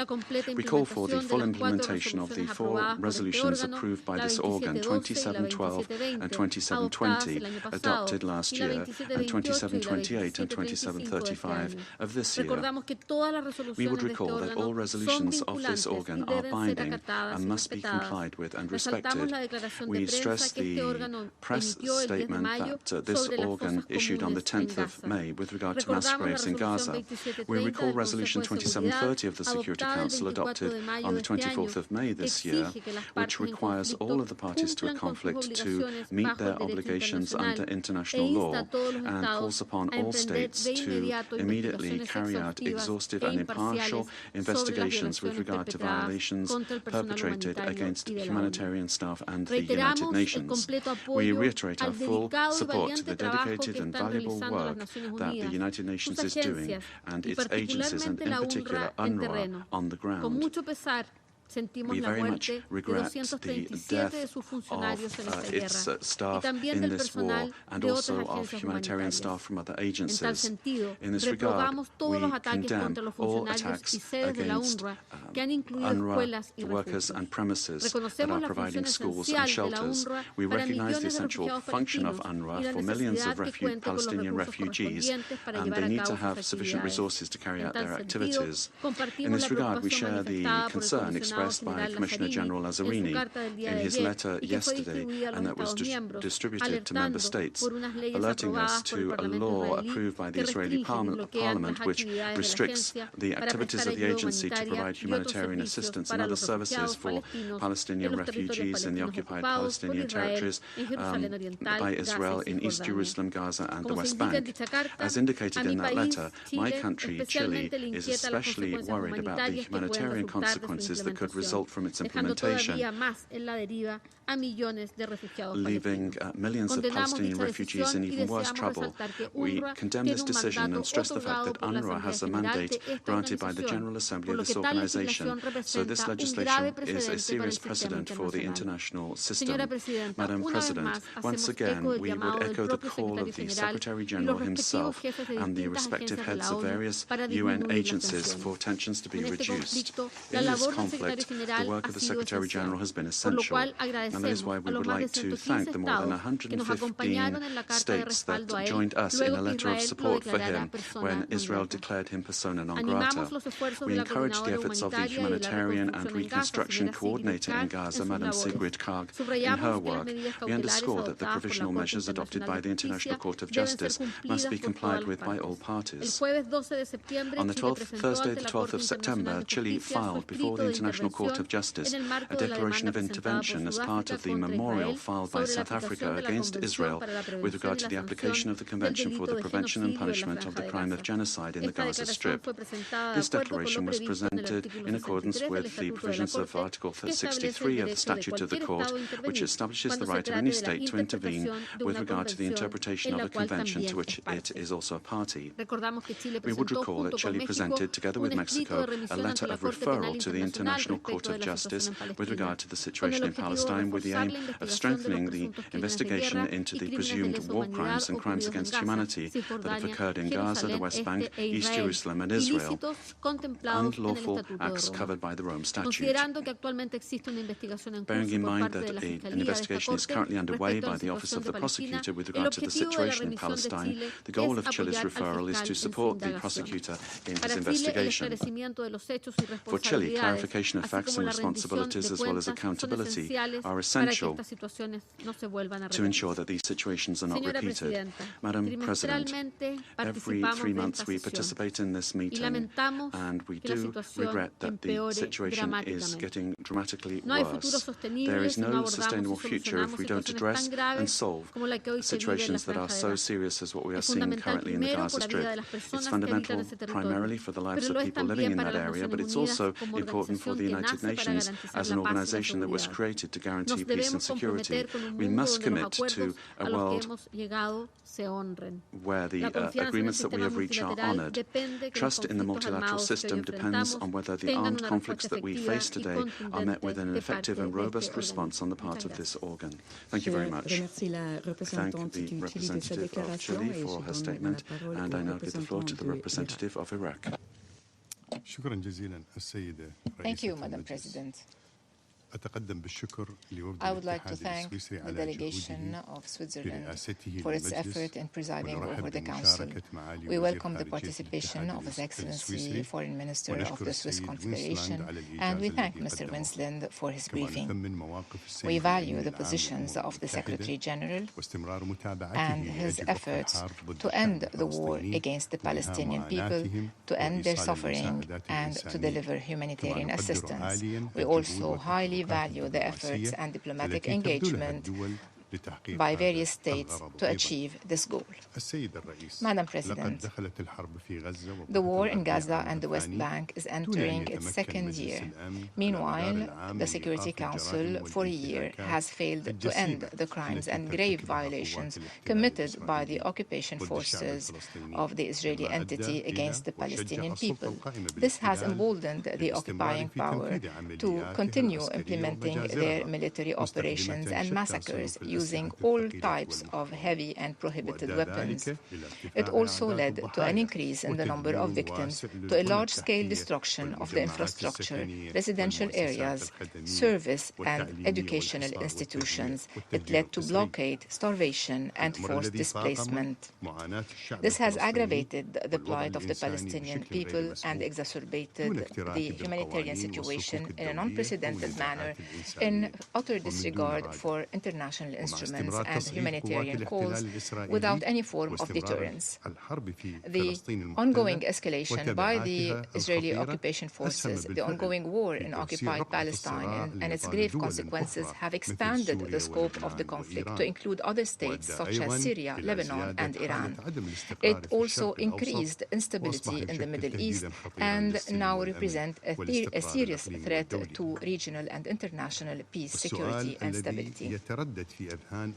Many peoples in the world and many member states of the international community are today asking, until when will the occupying power persist in disregarding international laws, regulations, and customs and enjoy full impunity? How can the world stand idly by in the face of these blatant violations against the Palestinian and Lebanese peoples? Although numerous UN resolutions condemn the Israeli practices and violations, the failure to implement these resolutions through legal accountability mechanisms and the fact that political cover is provided to this entity has led to the continuation of these violations. These are valid questions that remain unanswered. We express our appreciation for the states that have adopted measures to prevent the supply of weapons to the Israeli occupying powers. We call upon all member states to adopt similar measures. Madam President, the Israeli occupation forces are used to attacking UN humanitarian personnel and international organizations working in Gaza, especially UNRWA, in a blatant violation of international humanitarian law. These aggressions are not limited to attacking the headquarters of humanitarian organizations and to hindering the delivery of essential aid to civilians. They also include repeated assaults against peacekeeping operations, namely UNIFIL in South Lebanon. The previous warnings that were issued by Iraq in several meetings and international fora on the consequences of this escalation were clear since the beginning of the war. The current situation requires intensified international efforts to put an end to violence and to find a just, comprehensive solution that respects the right of the Palestinians, ends the aggression, and rebuilds what has been destroyed. While we strongly condemn these crimes and violations, we reiterate our call to the international community to act urgently and immediately to end the genocidal war. The Security Council needs to discharge its functions and legal responsibilities under the UN Charter and maintain international peace and security.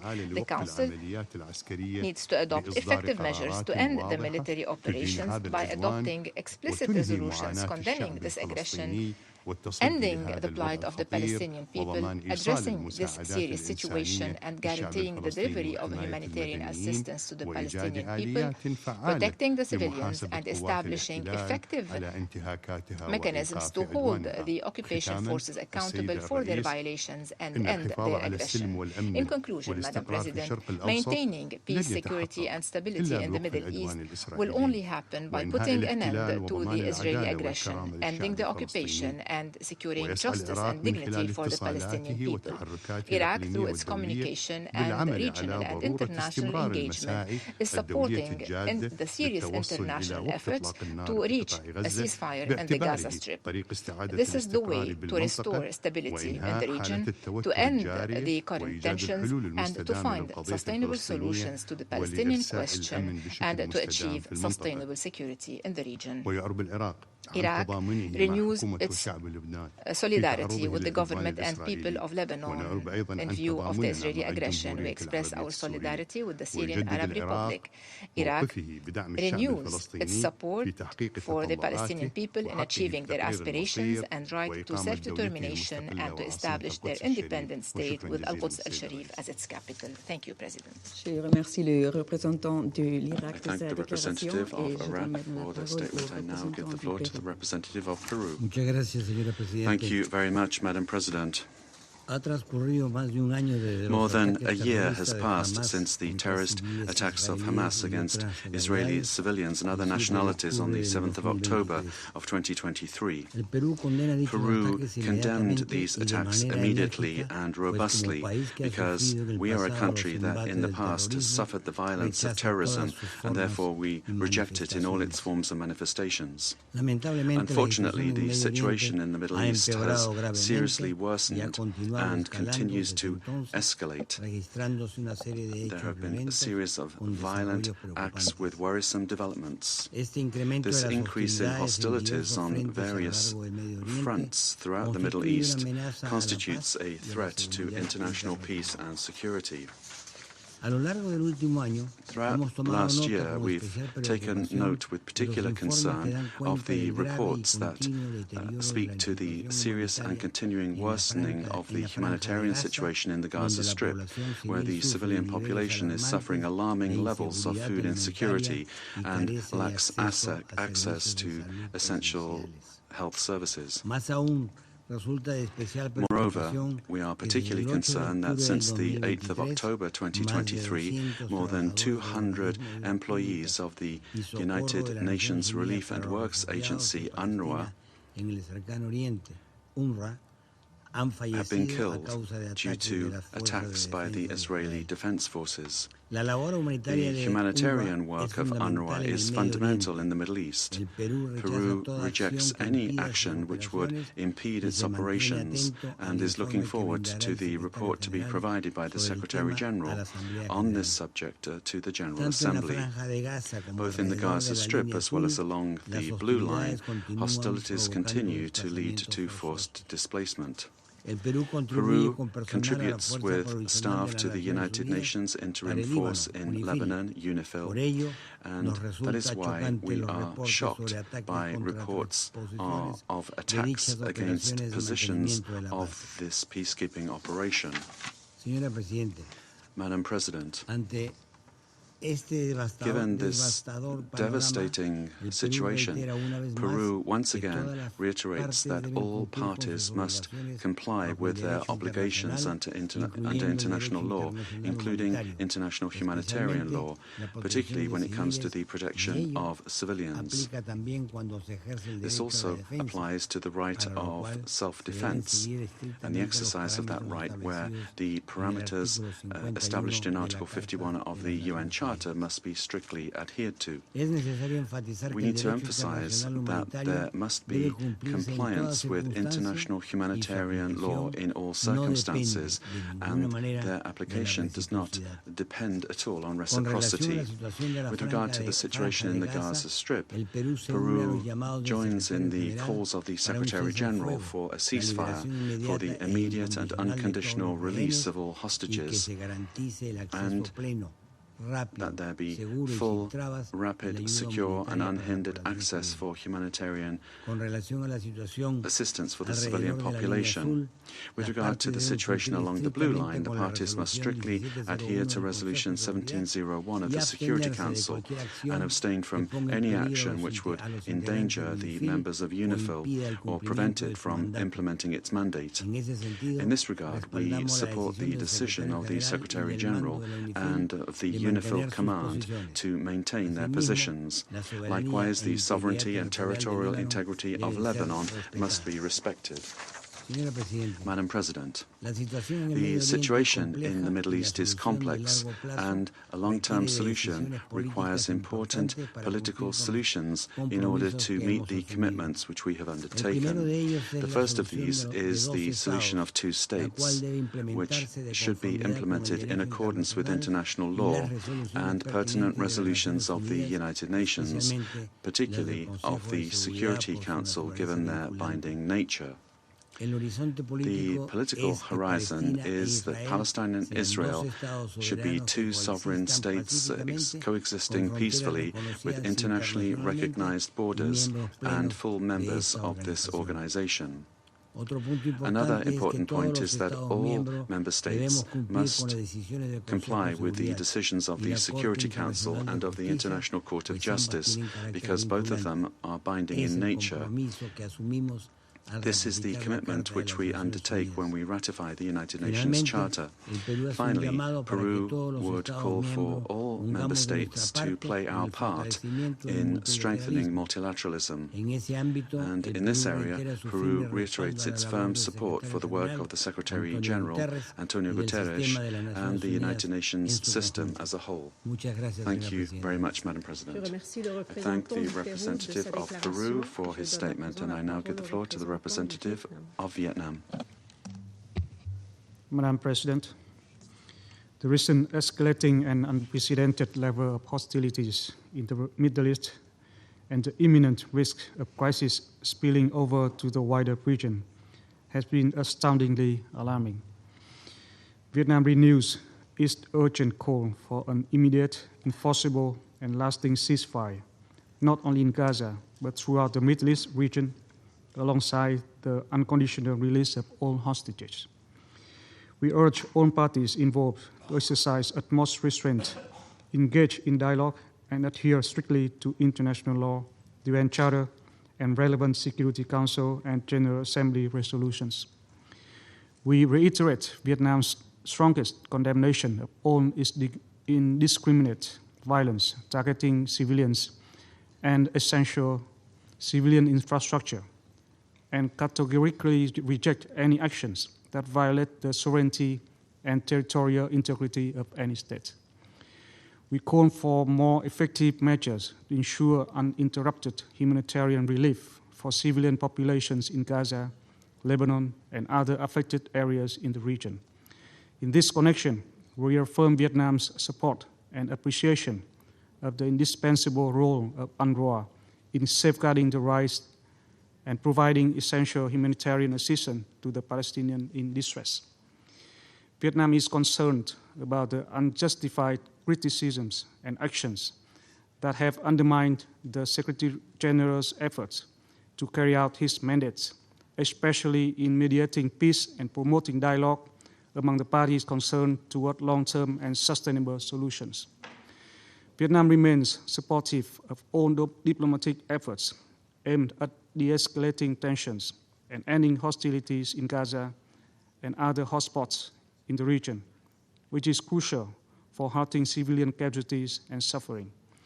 It is our continued conviction that the lasting, equitable, and peaceful resolution to the ongoing conflict in Gaza, as well as the broader Middle East peace process, must be in line with the two-state solution based on the pre-1967 borders and with East Jerusalem as the capital of the State of Palestine, in accordance with international law and relevant UN resolutions. Madam President, as we reflect on the situation in Gaza and the wider region over the past year, Vietnam urges the Security Council to intensify its efforts to promptly address this multidimensional crisis. We cannot afford missed opportunities for peace and let another year go by without taking meaningful and united actions to end the suffering of the people in Gaza and beyond. The international community, more than ever, counts on the Security Council to deliver on its critical mandate. I thank you, Madam President. I thank the representative of Vietnam for the statement. I now give the floor to the representative of the Bolivarian Republic of Venezuela. Señora Presidenta, Madam President, more than a year has gone by since the last and most catastrophic spiral of violence, death and destruction that has laid waste to the Gaza Strip, and that, according to official figures, has claimed the lives of more than 43,000 children, women and Palestinian men. However, this figure doesn't include those that still may be under the rubble and may be only a fraction of the real number of the dead. We express our condolences to the families and loved ones of all the innocent civilians who have been killed or wounded as a consequence of the Israeli genocide currently underway. To this, we must add the efforts to bring about famine, to spread disease, destroy homes, communities, schools, hospitals, UN installations, and other vital civilian infrastructure. This is an unprecedented humanitarian disaster. We renew our commitment to the just cause of Palestine and our solidarity with its people, with whom we stand shoulder to shoulder in their fight to bring about in their fight for the inalienable right to self-determination and to make a reality of their legitimate national aspirations. We must redouble efforts to insist immediately upon accountability for the committing of atrocity crimes by Israel, the occupying power, against the Palestinian people, in which all relevant mechanisms of international justice are called upon to play a responsible role in order to put an end to the prevailing cycle of impunity. Madam President, this Security Council has a responsibility when it comes to the question of Palestine, which it has still not met. This is the organ that has the responsibility to maintain international peace and security, according to the mandate of the United Nations Charter. However, up until now, it has been prevented from exercising its functions due to the veto that is continually emitted by the United States.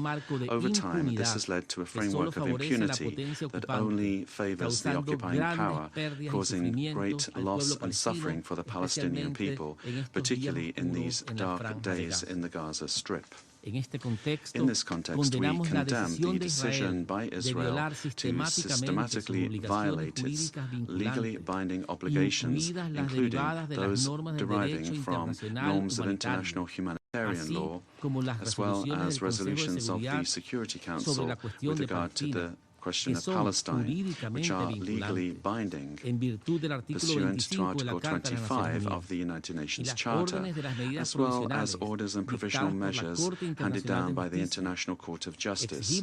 We demand that the occupying power, which is not above the law, put an end to its contempt for international law. The time has come for this organ to approve a resolution demanding an immediate and permanent ceasefire, respected by all the parties, and that urgent measures be adopted within the powers conferred upon it by the United Nations Charter, aimed at stopping the direct or indirect delivery of anything that could be used to further prolong this tragedy and extend it beyond the occupied Palestinian territory. This would be a step in the correct direction in order to put an end to years of punishment and collective suffering borne by the civilian Palestinian population and the generalized destruction.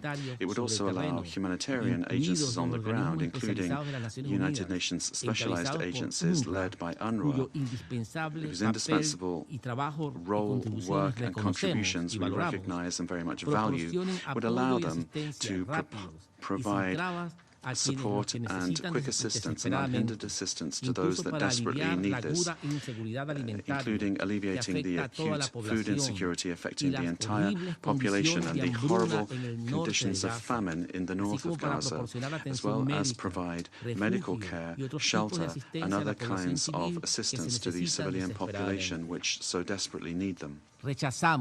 We reject any attempt on the part of the occupying power to prevent UNRWA implementing its mandate and to effectively continue its work on the ground.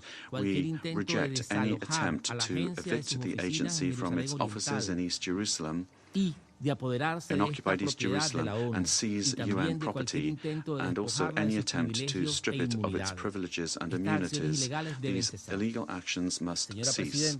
Madam President, today the situation on the ground is very serious given the lack of political will on the part of Israel, the occupying power, to bring about a just, comprehensive and lasting solution, which is shown by its rejection of all efforts aimed at putting an end to the shedding of blood.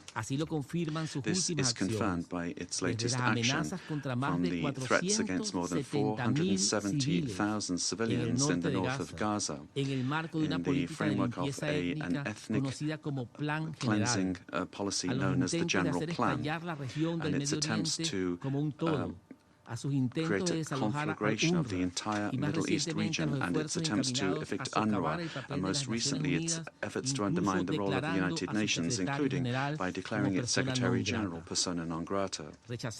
We reject this decision, and we condemn the repeated attacks of Israel against the sovereignty and territorial integrity of the Islamic Republic of Iran, the Syrian Arab Republic, and of Lebanon, which is a demonstration of its clear intention to expand the conflict to the entire Middle East region, with devastating consequences both regionally as well as globally. If the occupying power is allowed to continue with its military incursions into the territory of other sovereign and independent nations. Moreover, we would like to take this opportunity to reiterate that the establishment of peace in the Middle East requires the withdrawal by Israel from all Arab-occupied territories, including the occupied Syrian Arab Golan and Lebanese territories. Madam President, in conclusion, the Bolivarian Republic of Venezuela reaffirms its commitment to contributing to preserving a credible political horizon which could lead to a just, comprehensive and lasting solution to the Israeli-Palestinian conflict in conformity with international law and relevant resolutions of the United Nations, leading to the inalienable right to the exercise of self-determination on the part of the Palestinian people. It is time to make good on the promise of an independent and sovereign Palestinian state in borders prior to 1967 with East Jerusalem as its capital. Thank you very much, Madam President. I thank the representative of the Bolivarian Republic of Venezuela for their statement. I now give the floor to the representative of Mauritania. Merci, Madame la Présidente. السيد الرئيس أعضاء المجلس الموقرين تود المجموعة العربية أن تشكر كونفدرالية سويسرا على تنظيم هذا النقاش المفتوح حول الحالة في الشرق الأوسط بما بذلك المسألة الفلسطينية، وهو نقاش يأتي في ظل التدهور المتواصل للوضعية في الشرق الأوسط مع مواصلة جيش الاحتلال الإسرائيلي لحرب الإبادة المتواصل ضد المدنيين الغزة في قطاع غزة وتوسيعه لنطاق الحرب ليشمل لبنان وسوريا. إنها وضعية تحتاج نقاشا مفتوحا وصريحا لبحث مآلات الوضعية وأنجع وأسرع الطرق للحيلولة دون خروجها عن السيطرة، وذلك من خلال هذا المجلس الموقر من أجل فرض وقف إطلاق النار وضرب الوحشي على سكان قطاع غزة. حرب لم تتميز بين المدنيين من الأطفال، النساء المسنين والمرضى، وأودت بحياة عشرات الآلاف وشردت مئات الآلاف وسوت بالأرض أحياء ومناطق سكنية كاملة. إسرائيل دون رادع من مسؤولية أو محاسبة قانونية أمام المجتمع الدولي ودون ضمير أو واسع إنساني تواصل حرب الإبادة بأساليب وطرق متنوعة وأكثر فتكا. إن الوضعية الحالية في قطاع غزة وفي شمال القطاع على الخصوص هي تأكيد متجدد لمساعي الإبادة التي تنتجها حكومة الحرب الإسرائيلية، حيث حياة نفس مليون مدني في خطر داهم أمام آلة القتل الوحشية الإسرائيلية، وحيث الخيارات محدودة أمام المدنيين من أطفال ونساء ومسنين، فأما الإخلاء والتهجير القسري وأما البقاء والموت بالتهويل أو بالقصف بأشد الأسلحة فتكا بما يعرف بخطة الجنرال لإخلاء المنطقة من خلال قصف مخيمات اللاجئين والمستشفيات with the most lethal of weapons. This is the so-called the plan of the generals to evacuate the area, to empty the area through bombarding IDP camps, hospitals, and turning the northern part of Gaza to a military area. Madam President, as this genocide is ongoing, in the absence of basic necessities, as starvation is ongoing, the people of Gaza are living in a place that might seem like a faraway island. The world is not listening to their pain, is not feeling the conditions they're suffering from. The world has abandoned them, and this emboldened Israel to disregard all instruments. It's also targeting UNRWA with attacks and accusations. This agency has been present in the area for decades to provide assistance to Palestinians after every Israeli war. These are inhumane, irresponsible Israeli actions. These actions are going to have a disastrous effect on Palestinians who are going to be deprived of the services of this agency. Israel is planning to withdraw the immunity of the agency and end its operations.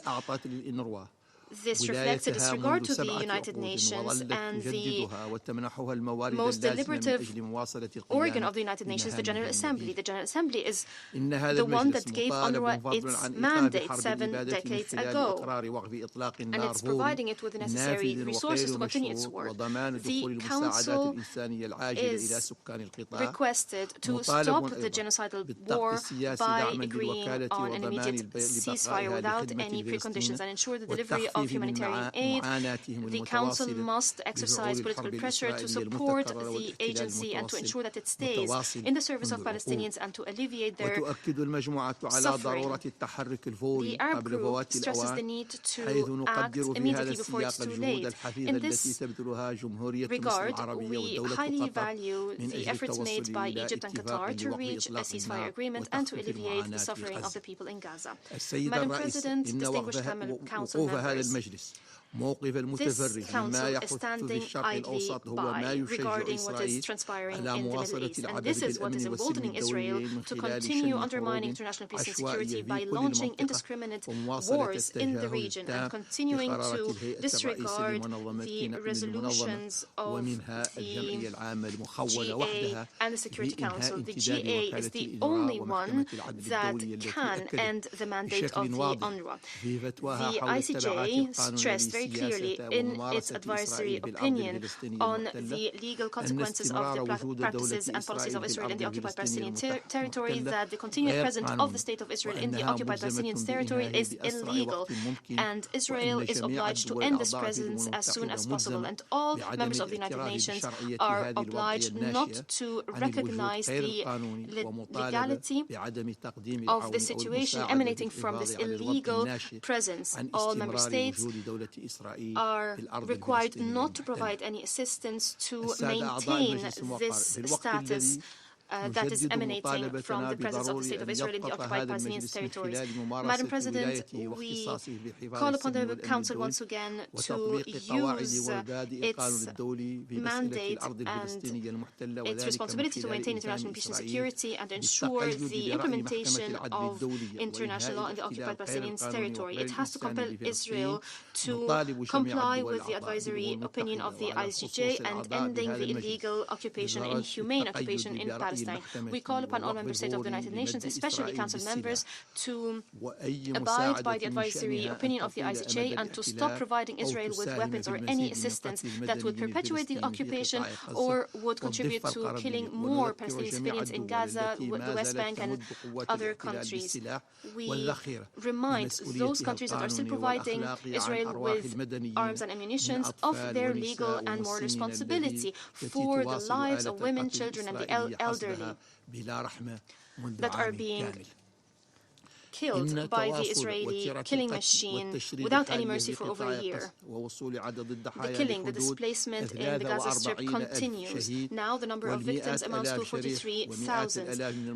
Hundreds of thousands are injured. Hundreds of thousands are displaced. They fled from starvation, from the siege, from disease. This is why we have to ask, when is it appropriate for the Council to act? What is the cost that Palestinians would have to bear? They're paying the cost with their lives, with their suffering. We said many times that stopping this genocide is not only an urgent human necessity, it is a true test to multilateralism, to this Council, to the United Nations, in short, a test to international law and human values. Madam President, the Israeli war has expanded to include Lebanon with repeated attacks against Syria. The Arab group condemns the disregard to international peace and security by Israel. We stress that we stand with the brotherly Palestinian people that lost thousands within a few weeks, including journalists, women, children, paramedics. Basic infrastructure in Lebanon has been destroyed. Israeli occupation forces continue with their incursion, their land incursion, since the 1st of October 2024. This is a grave violation of Lebanon's sovereignty, territorial integrity, the Charter of the United Nations and Resolution 1701. This contributed to the escalation of the humanitarian crisis as a result of heavy bombardment in the southern suburb of Beirut and in Al-Baqa area. The Israeli aggression so far has caused the displacement of 1.4 million people. That means 1/5 of the people of Lebanon, including 400,000 children. The Arab group expresses its grave concern over United Nations reports indicating that Israeli attacks have been repeated against UNIFIL positions along the blue line. This led to injuries among peacekeepers and harmed the premises of UNIFIL. Our group condemns these attacks on UNIFIL. Peacekeeping forces and peacekeeping premises should enjoy inviolability. The peace and safety of peacekeepers must be protected by all parties involved at all times under international law. The Arab group calls upon the Security Council to compel Israel to stop its aggression immediately and to stop its violations of the sovereignty and territorial integrity of Lebanon. It must abide by an immediate ceasefire, and it must withdraw south of the blue line, and it must abide by its commitments under the Charter and Resolution 1701, 2735, and international humanitarian law.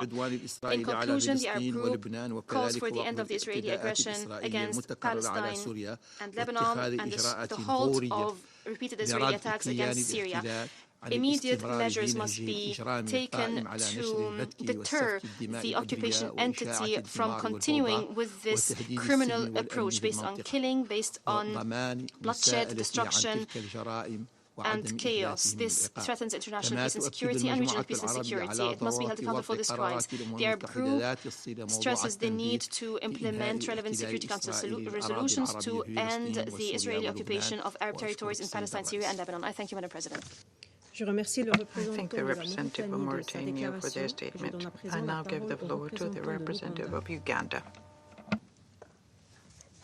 Madam Chair, Madam President, I'm honored to speak on behalf of the 121 member states of the non-aligned movement, NAM.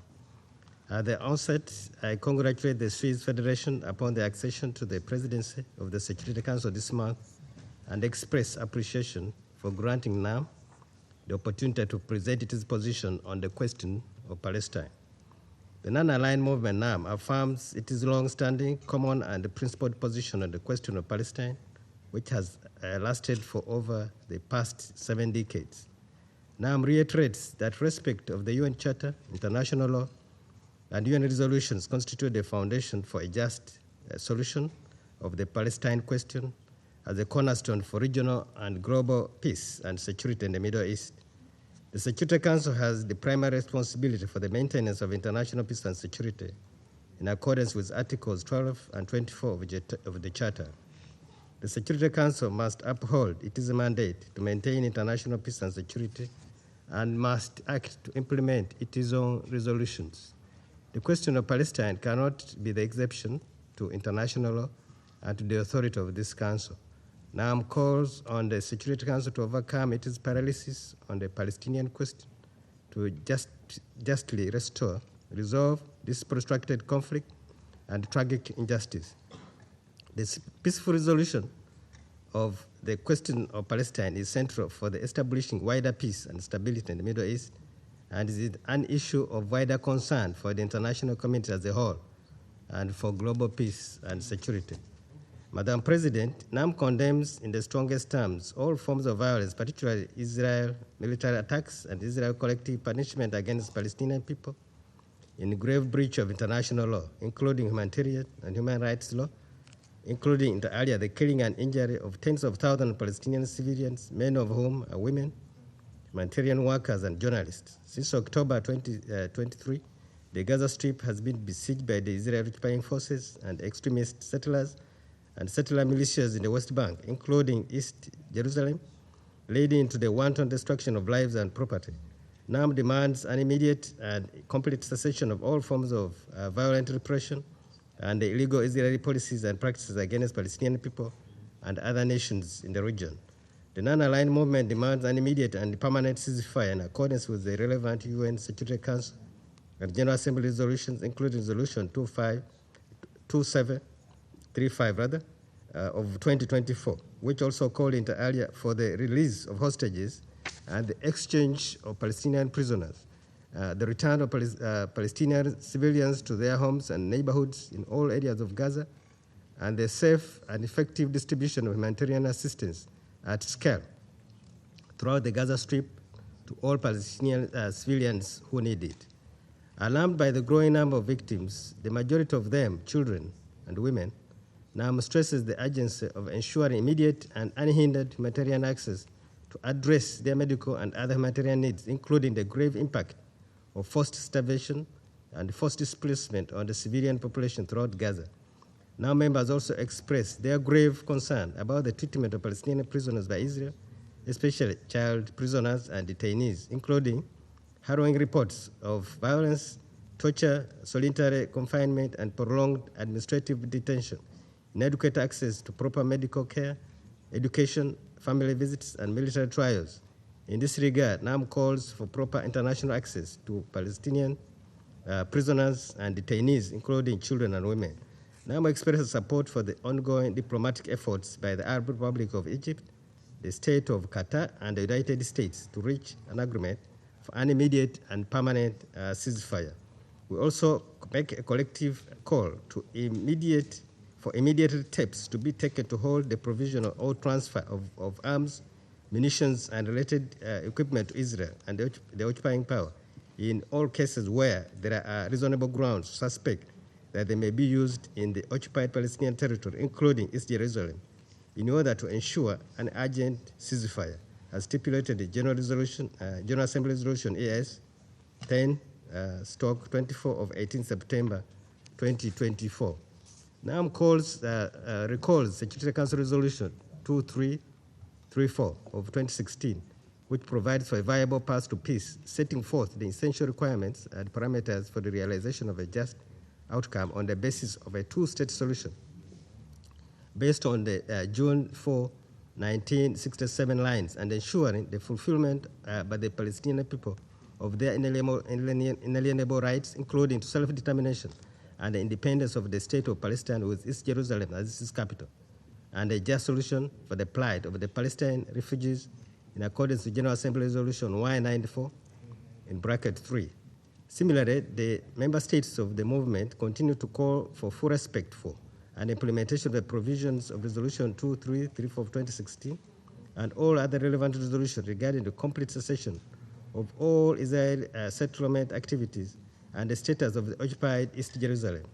In this regard, NAM expresses grave concern about the deteriorating situation on the ground, which has made has been marked by an escalation of Israeli settlement activities in a grave breach of international law and rising violence, provocation, and incitement, particularly settler violence and terror, leading to countless human rights abuses and violations of international law.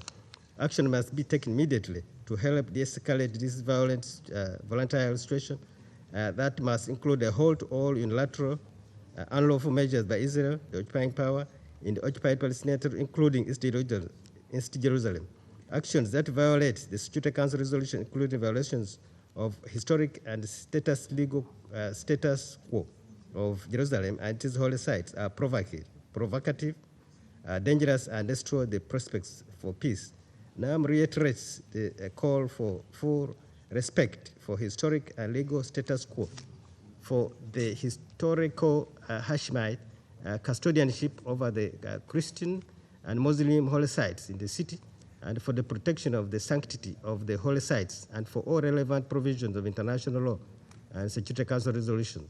NAM also commends the efforts of His Majesty Mohammed VI as chair of Al-Qad's Committee of the Organization of Islamic Cooperation, OIC.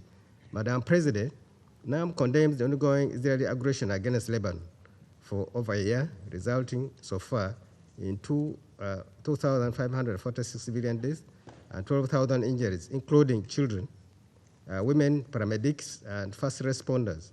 This aggression has so far caused the displacement of more than 1.2 million people, equivalent to 1/5 of Lebanon's population, including 400,000 children, and widespread destruction of civilian infrastructure. NAM strongly condemns Israel's ground invasion of Lebanon launched on October 1st.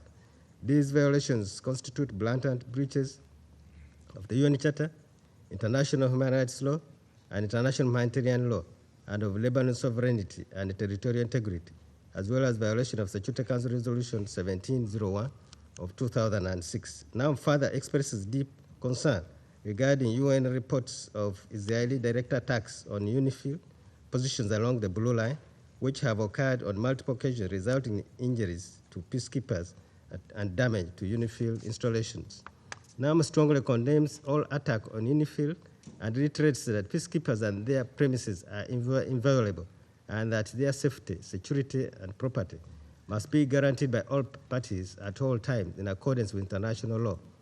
NAM calls on Israel to immediately cease its aggression against Lebanon, put an end to its violations of Lebanon's sovereignty and territorial integrity, commit to an immediate ceasefire, withdraw south of the Blue Line, and to abide by its obligations under UN Charter, Security Council Resolution 1701 of 2006, and 2735 of 2024, human rights law and international humanitarian law. Madam President, NAM calls for the continued provision of the needed humanitarian and socio-economic assistance to the Palestinian people, including the Palestinian refugees. The movement reaffirms the continued indispensability of the United Nations Relief and Works Agency for the Palestinian refugees in the Near East, UNRWA, along with other United Nations agencies and international organizations, in alleviating their plight and safeguarding their rights, and urges the international community to unequivocally support their continued operations. Furthermore, NAM rejects the legislation by Israel and Assad to close UNRWA operations as an unprecedented assault on the United Nations Humanitarian Agency and on the United Nations as a whole, in a direct violation of the Charter, numerous international conventions, including the 1946 Convention on Privileges and Immunities of the United Nations and relevant resolutions. In this connection, the movement reiterates grave concern regarding the lack of accountability for all violations committed by Israel in the occupied Palestinian territory, including East Jerusalem. Israel must comply with international law and must be held to account for its blatant contempt of this Council, the General Assembly, and the ICJ, and for the grave breaches of its international legal obligations. Now member states therefore continue to call for international action to ensure a cessation of hostilities, the protection of civilians, and accountability for the violations of international law.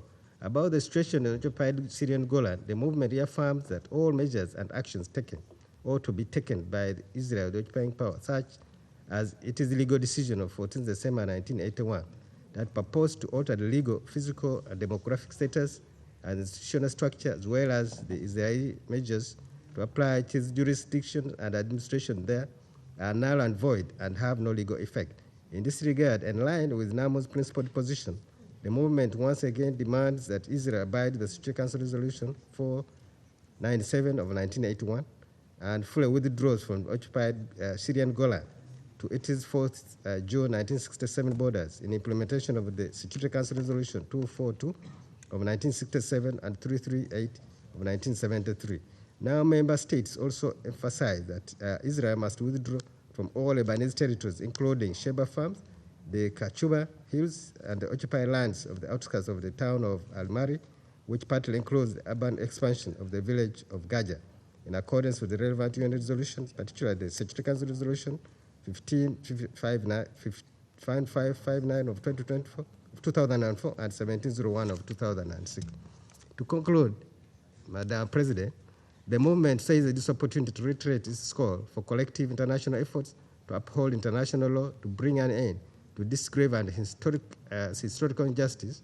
Now, member states reaffirm their commitment to promoting a just, lasting, and comprehensive and peaceful solution to the question of Palestine in all its aspects in accordance with international law and the relevant United Nations resolutions.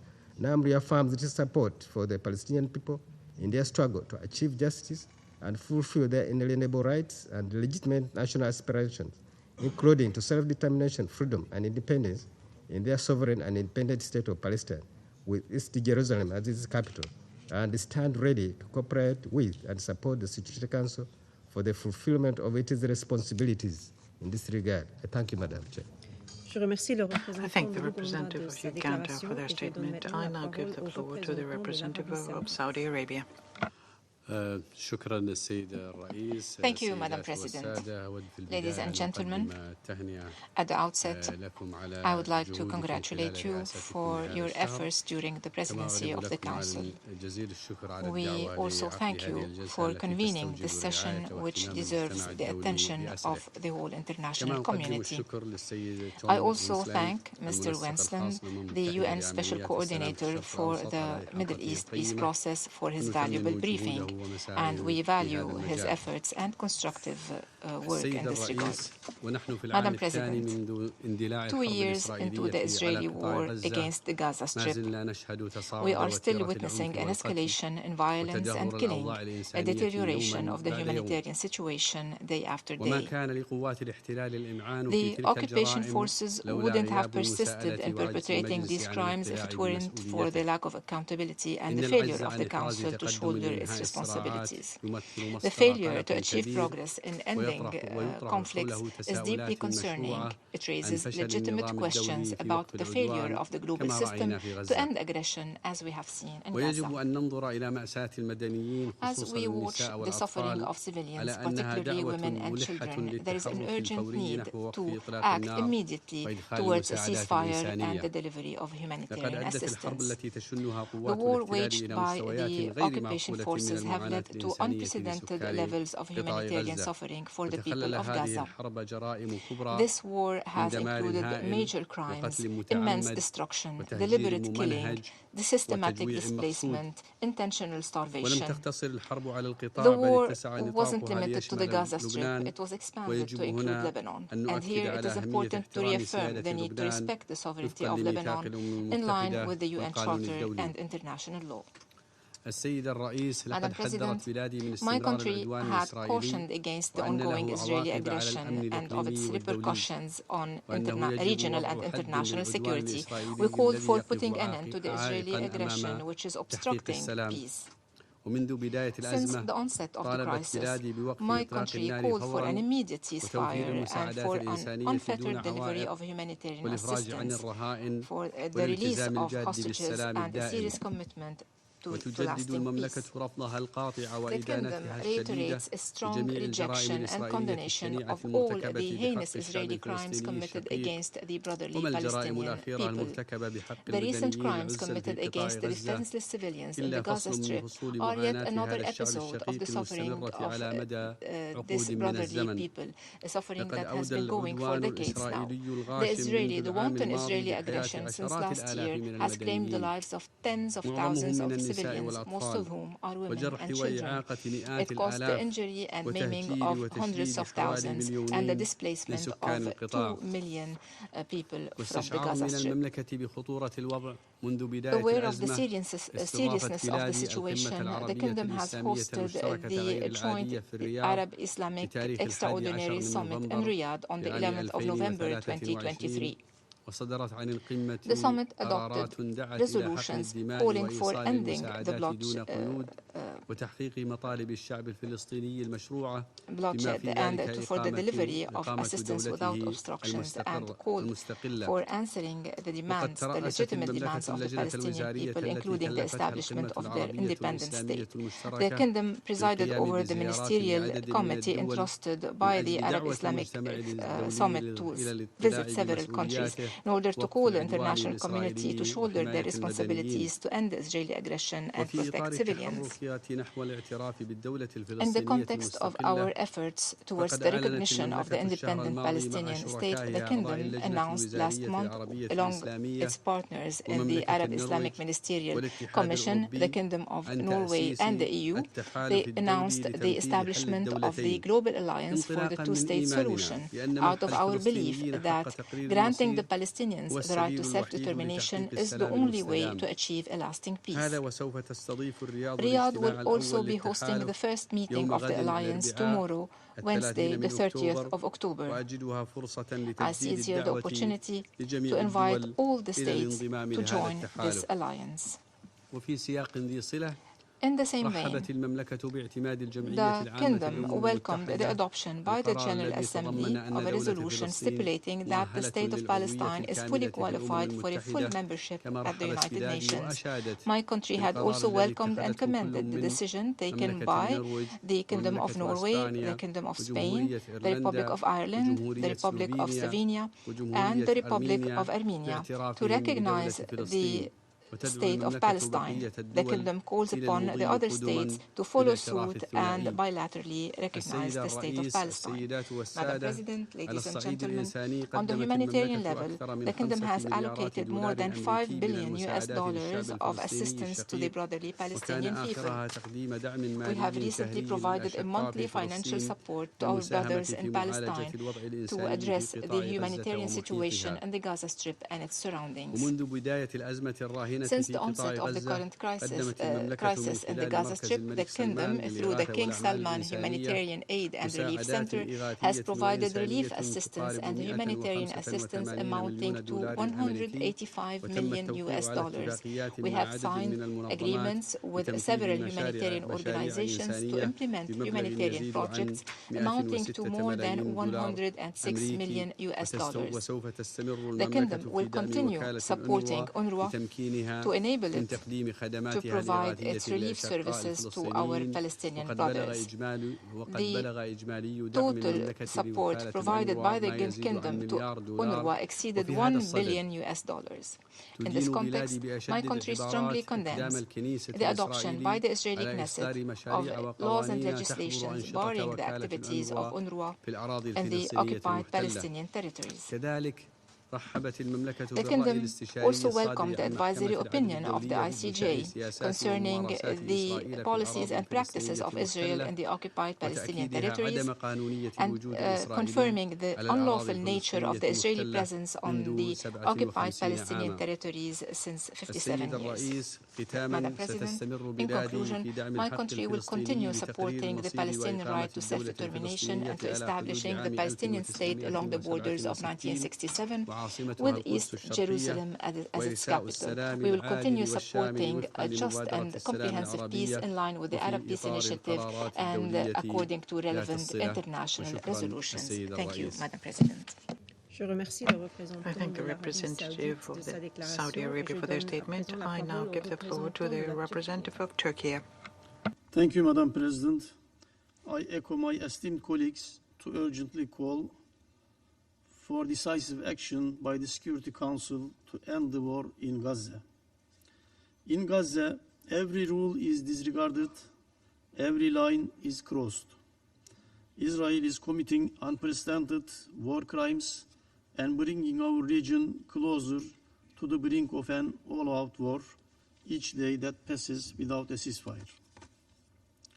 In Gaza, an unlawful war continues unabated. The death toll now exceeds 43,000, with injuries surpassing 100,000. Gaza is in ruins, and nearly the entire population has been displaced several times. Severe shortages of blood, food, clean water, and medical supplies constitute collective punishment for the civilian population, with humanitarian aid systematically denied or limited. Currently, over 470,000 civilians in northern Gaza face imminent threats to their lives, from bombardment to starvation. Humanitarian personnel, aid convoys, refugee camps, hospitals, and shelters have been targeted. The International Court of Justice has established reasonable grounds to believe that serious war crimes are occurring in Gaza. In the West Bank, record numbers of deaths are being reported. Illegal settlements expand while settler violence escalates. Amidst this crisis, UNRWA faces deliberate assaults on physical, operational, and political fronts.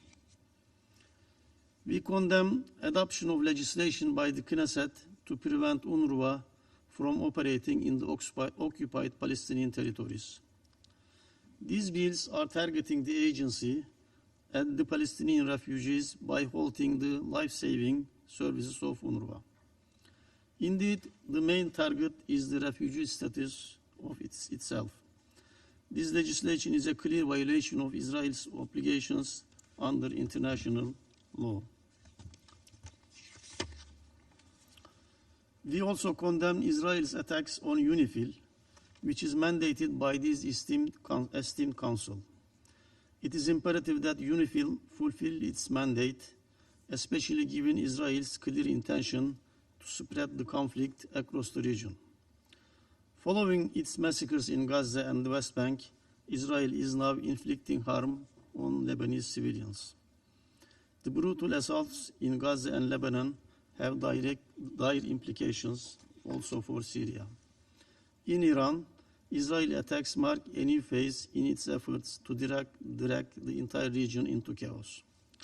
Madam President, Israel has repeatedly violated the UN Charter, Security Council resolutions, General Assembly resolutions, international law, and international humanitarian law, targeted UN personnel and the Secretary General himself, attacked peacekeeping forces, and now openly seeks to dismantle a UN agency.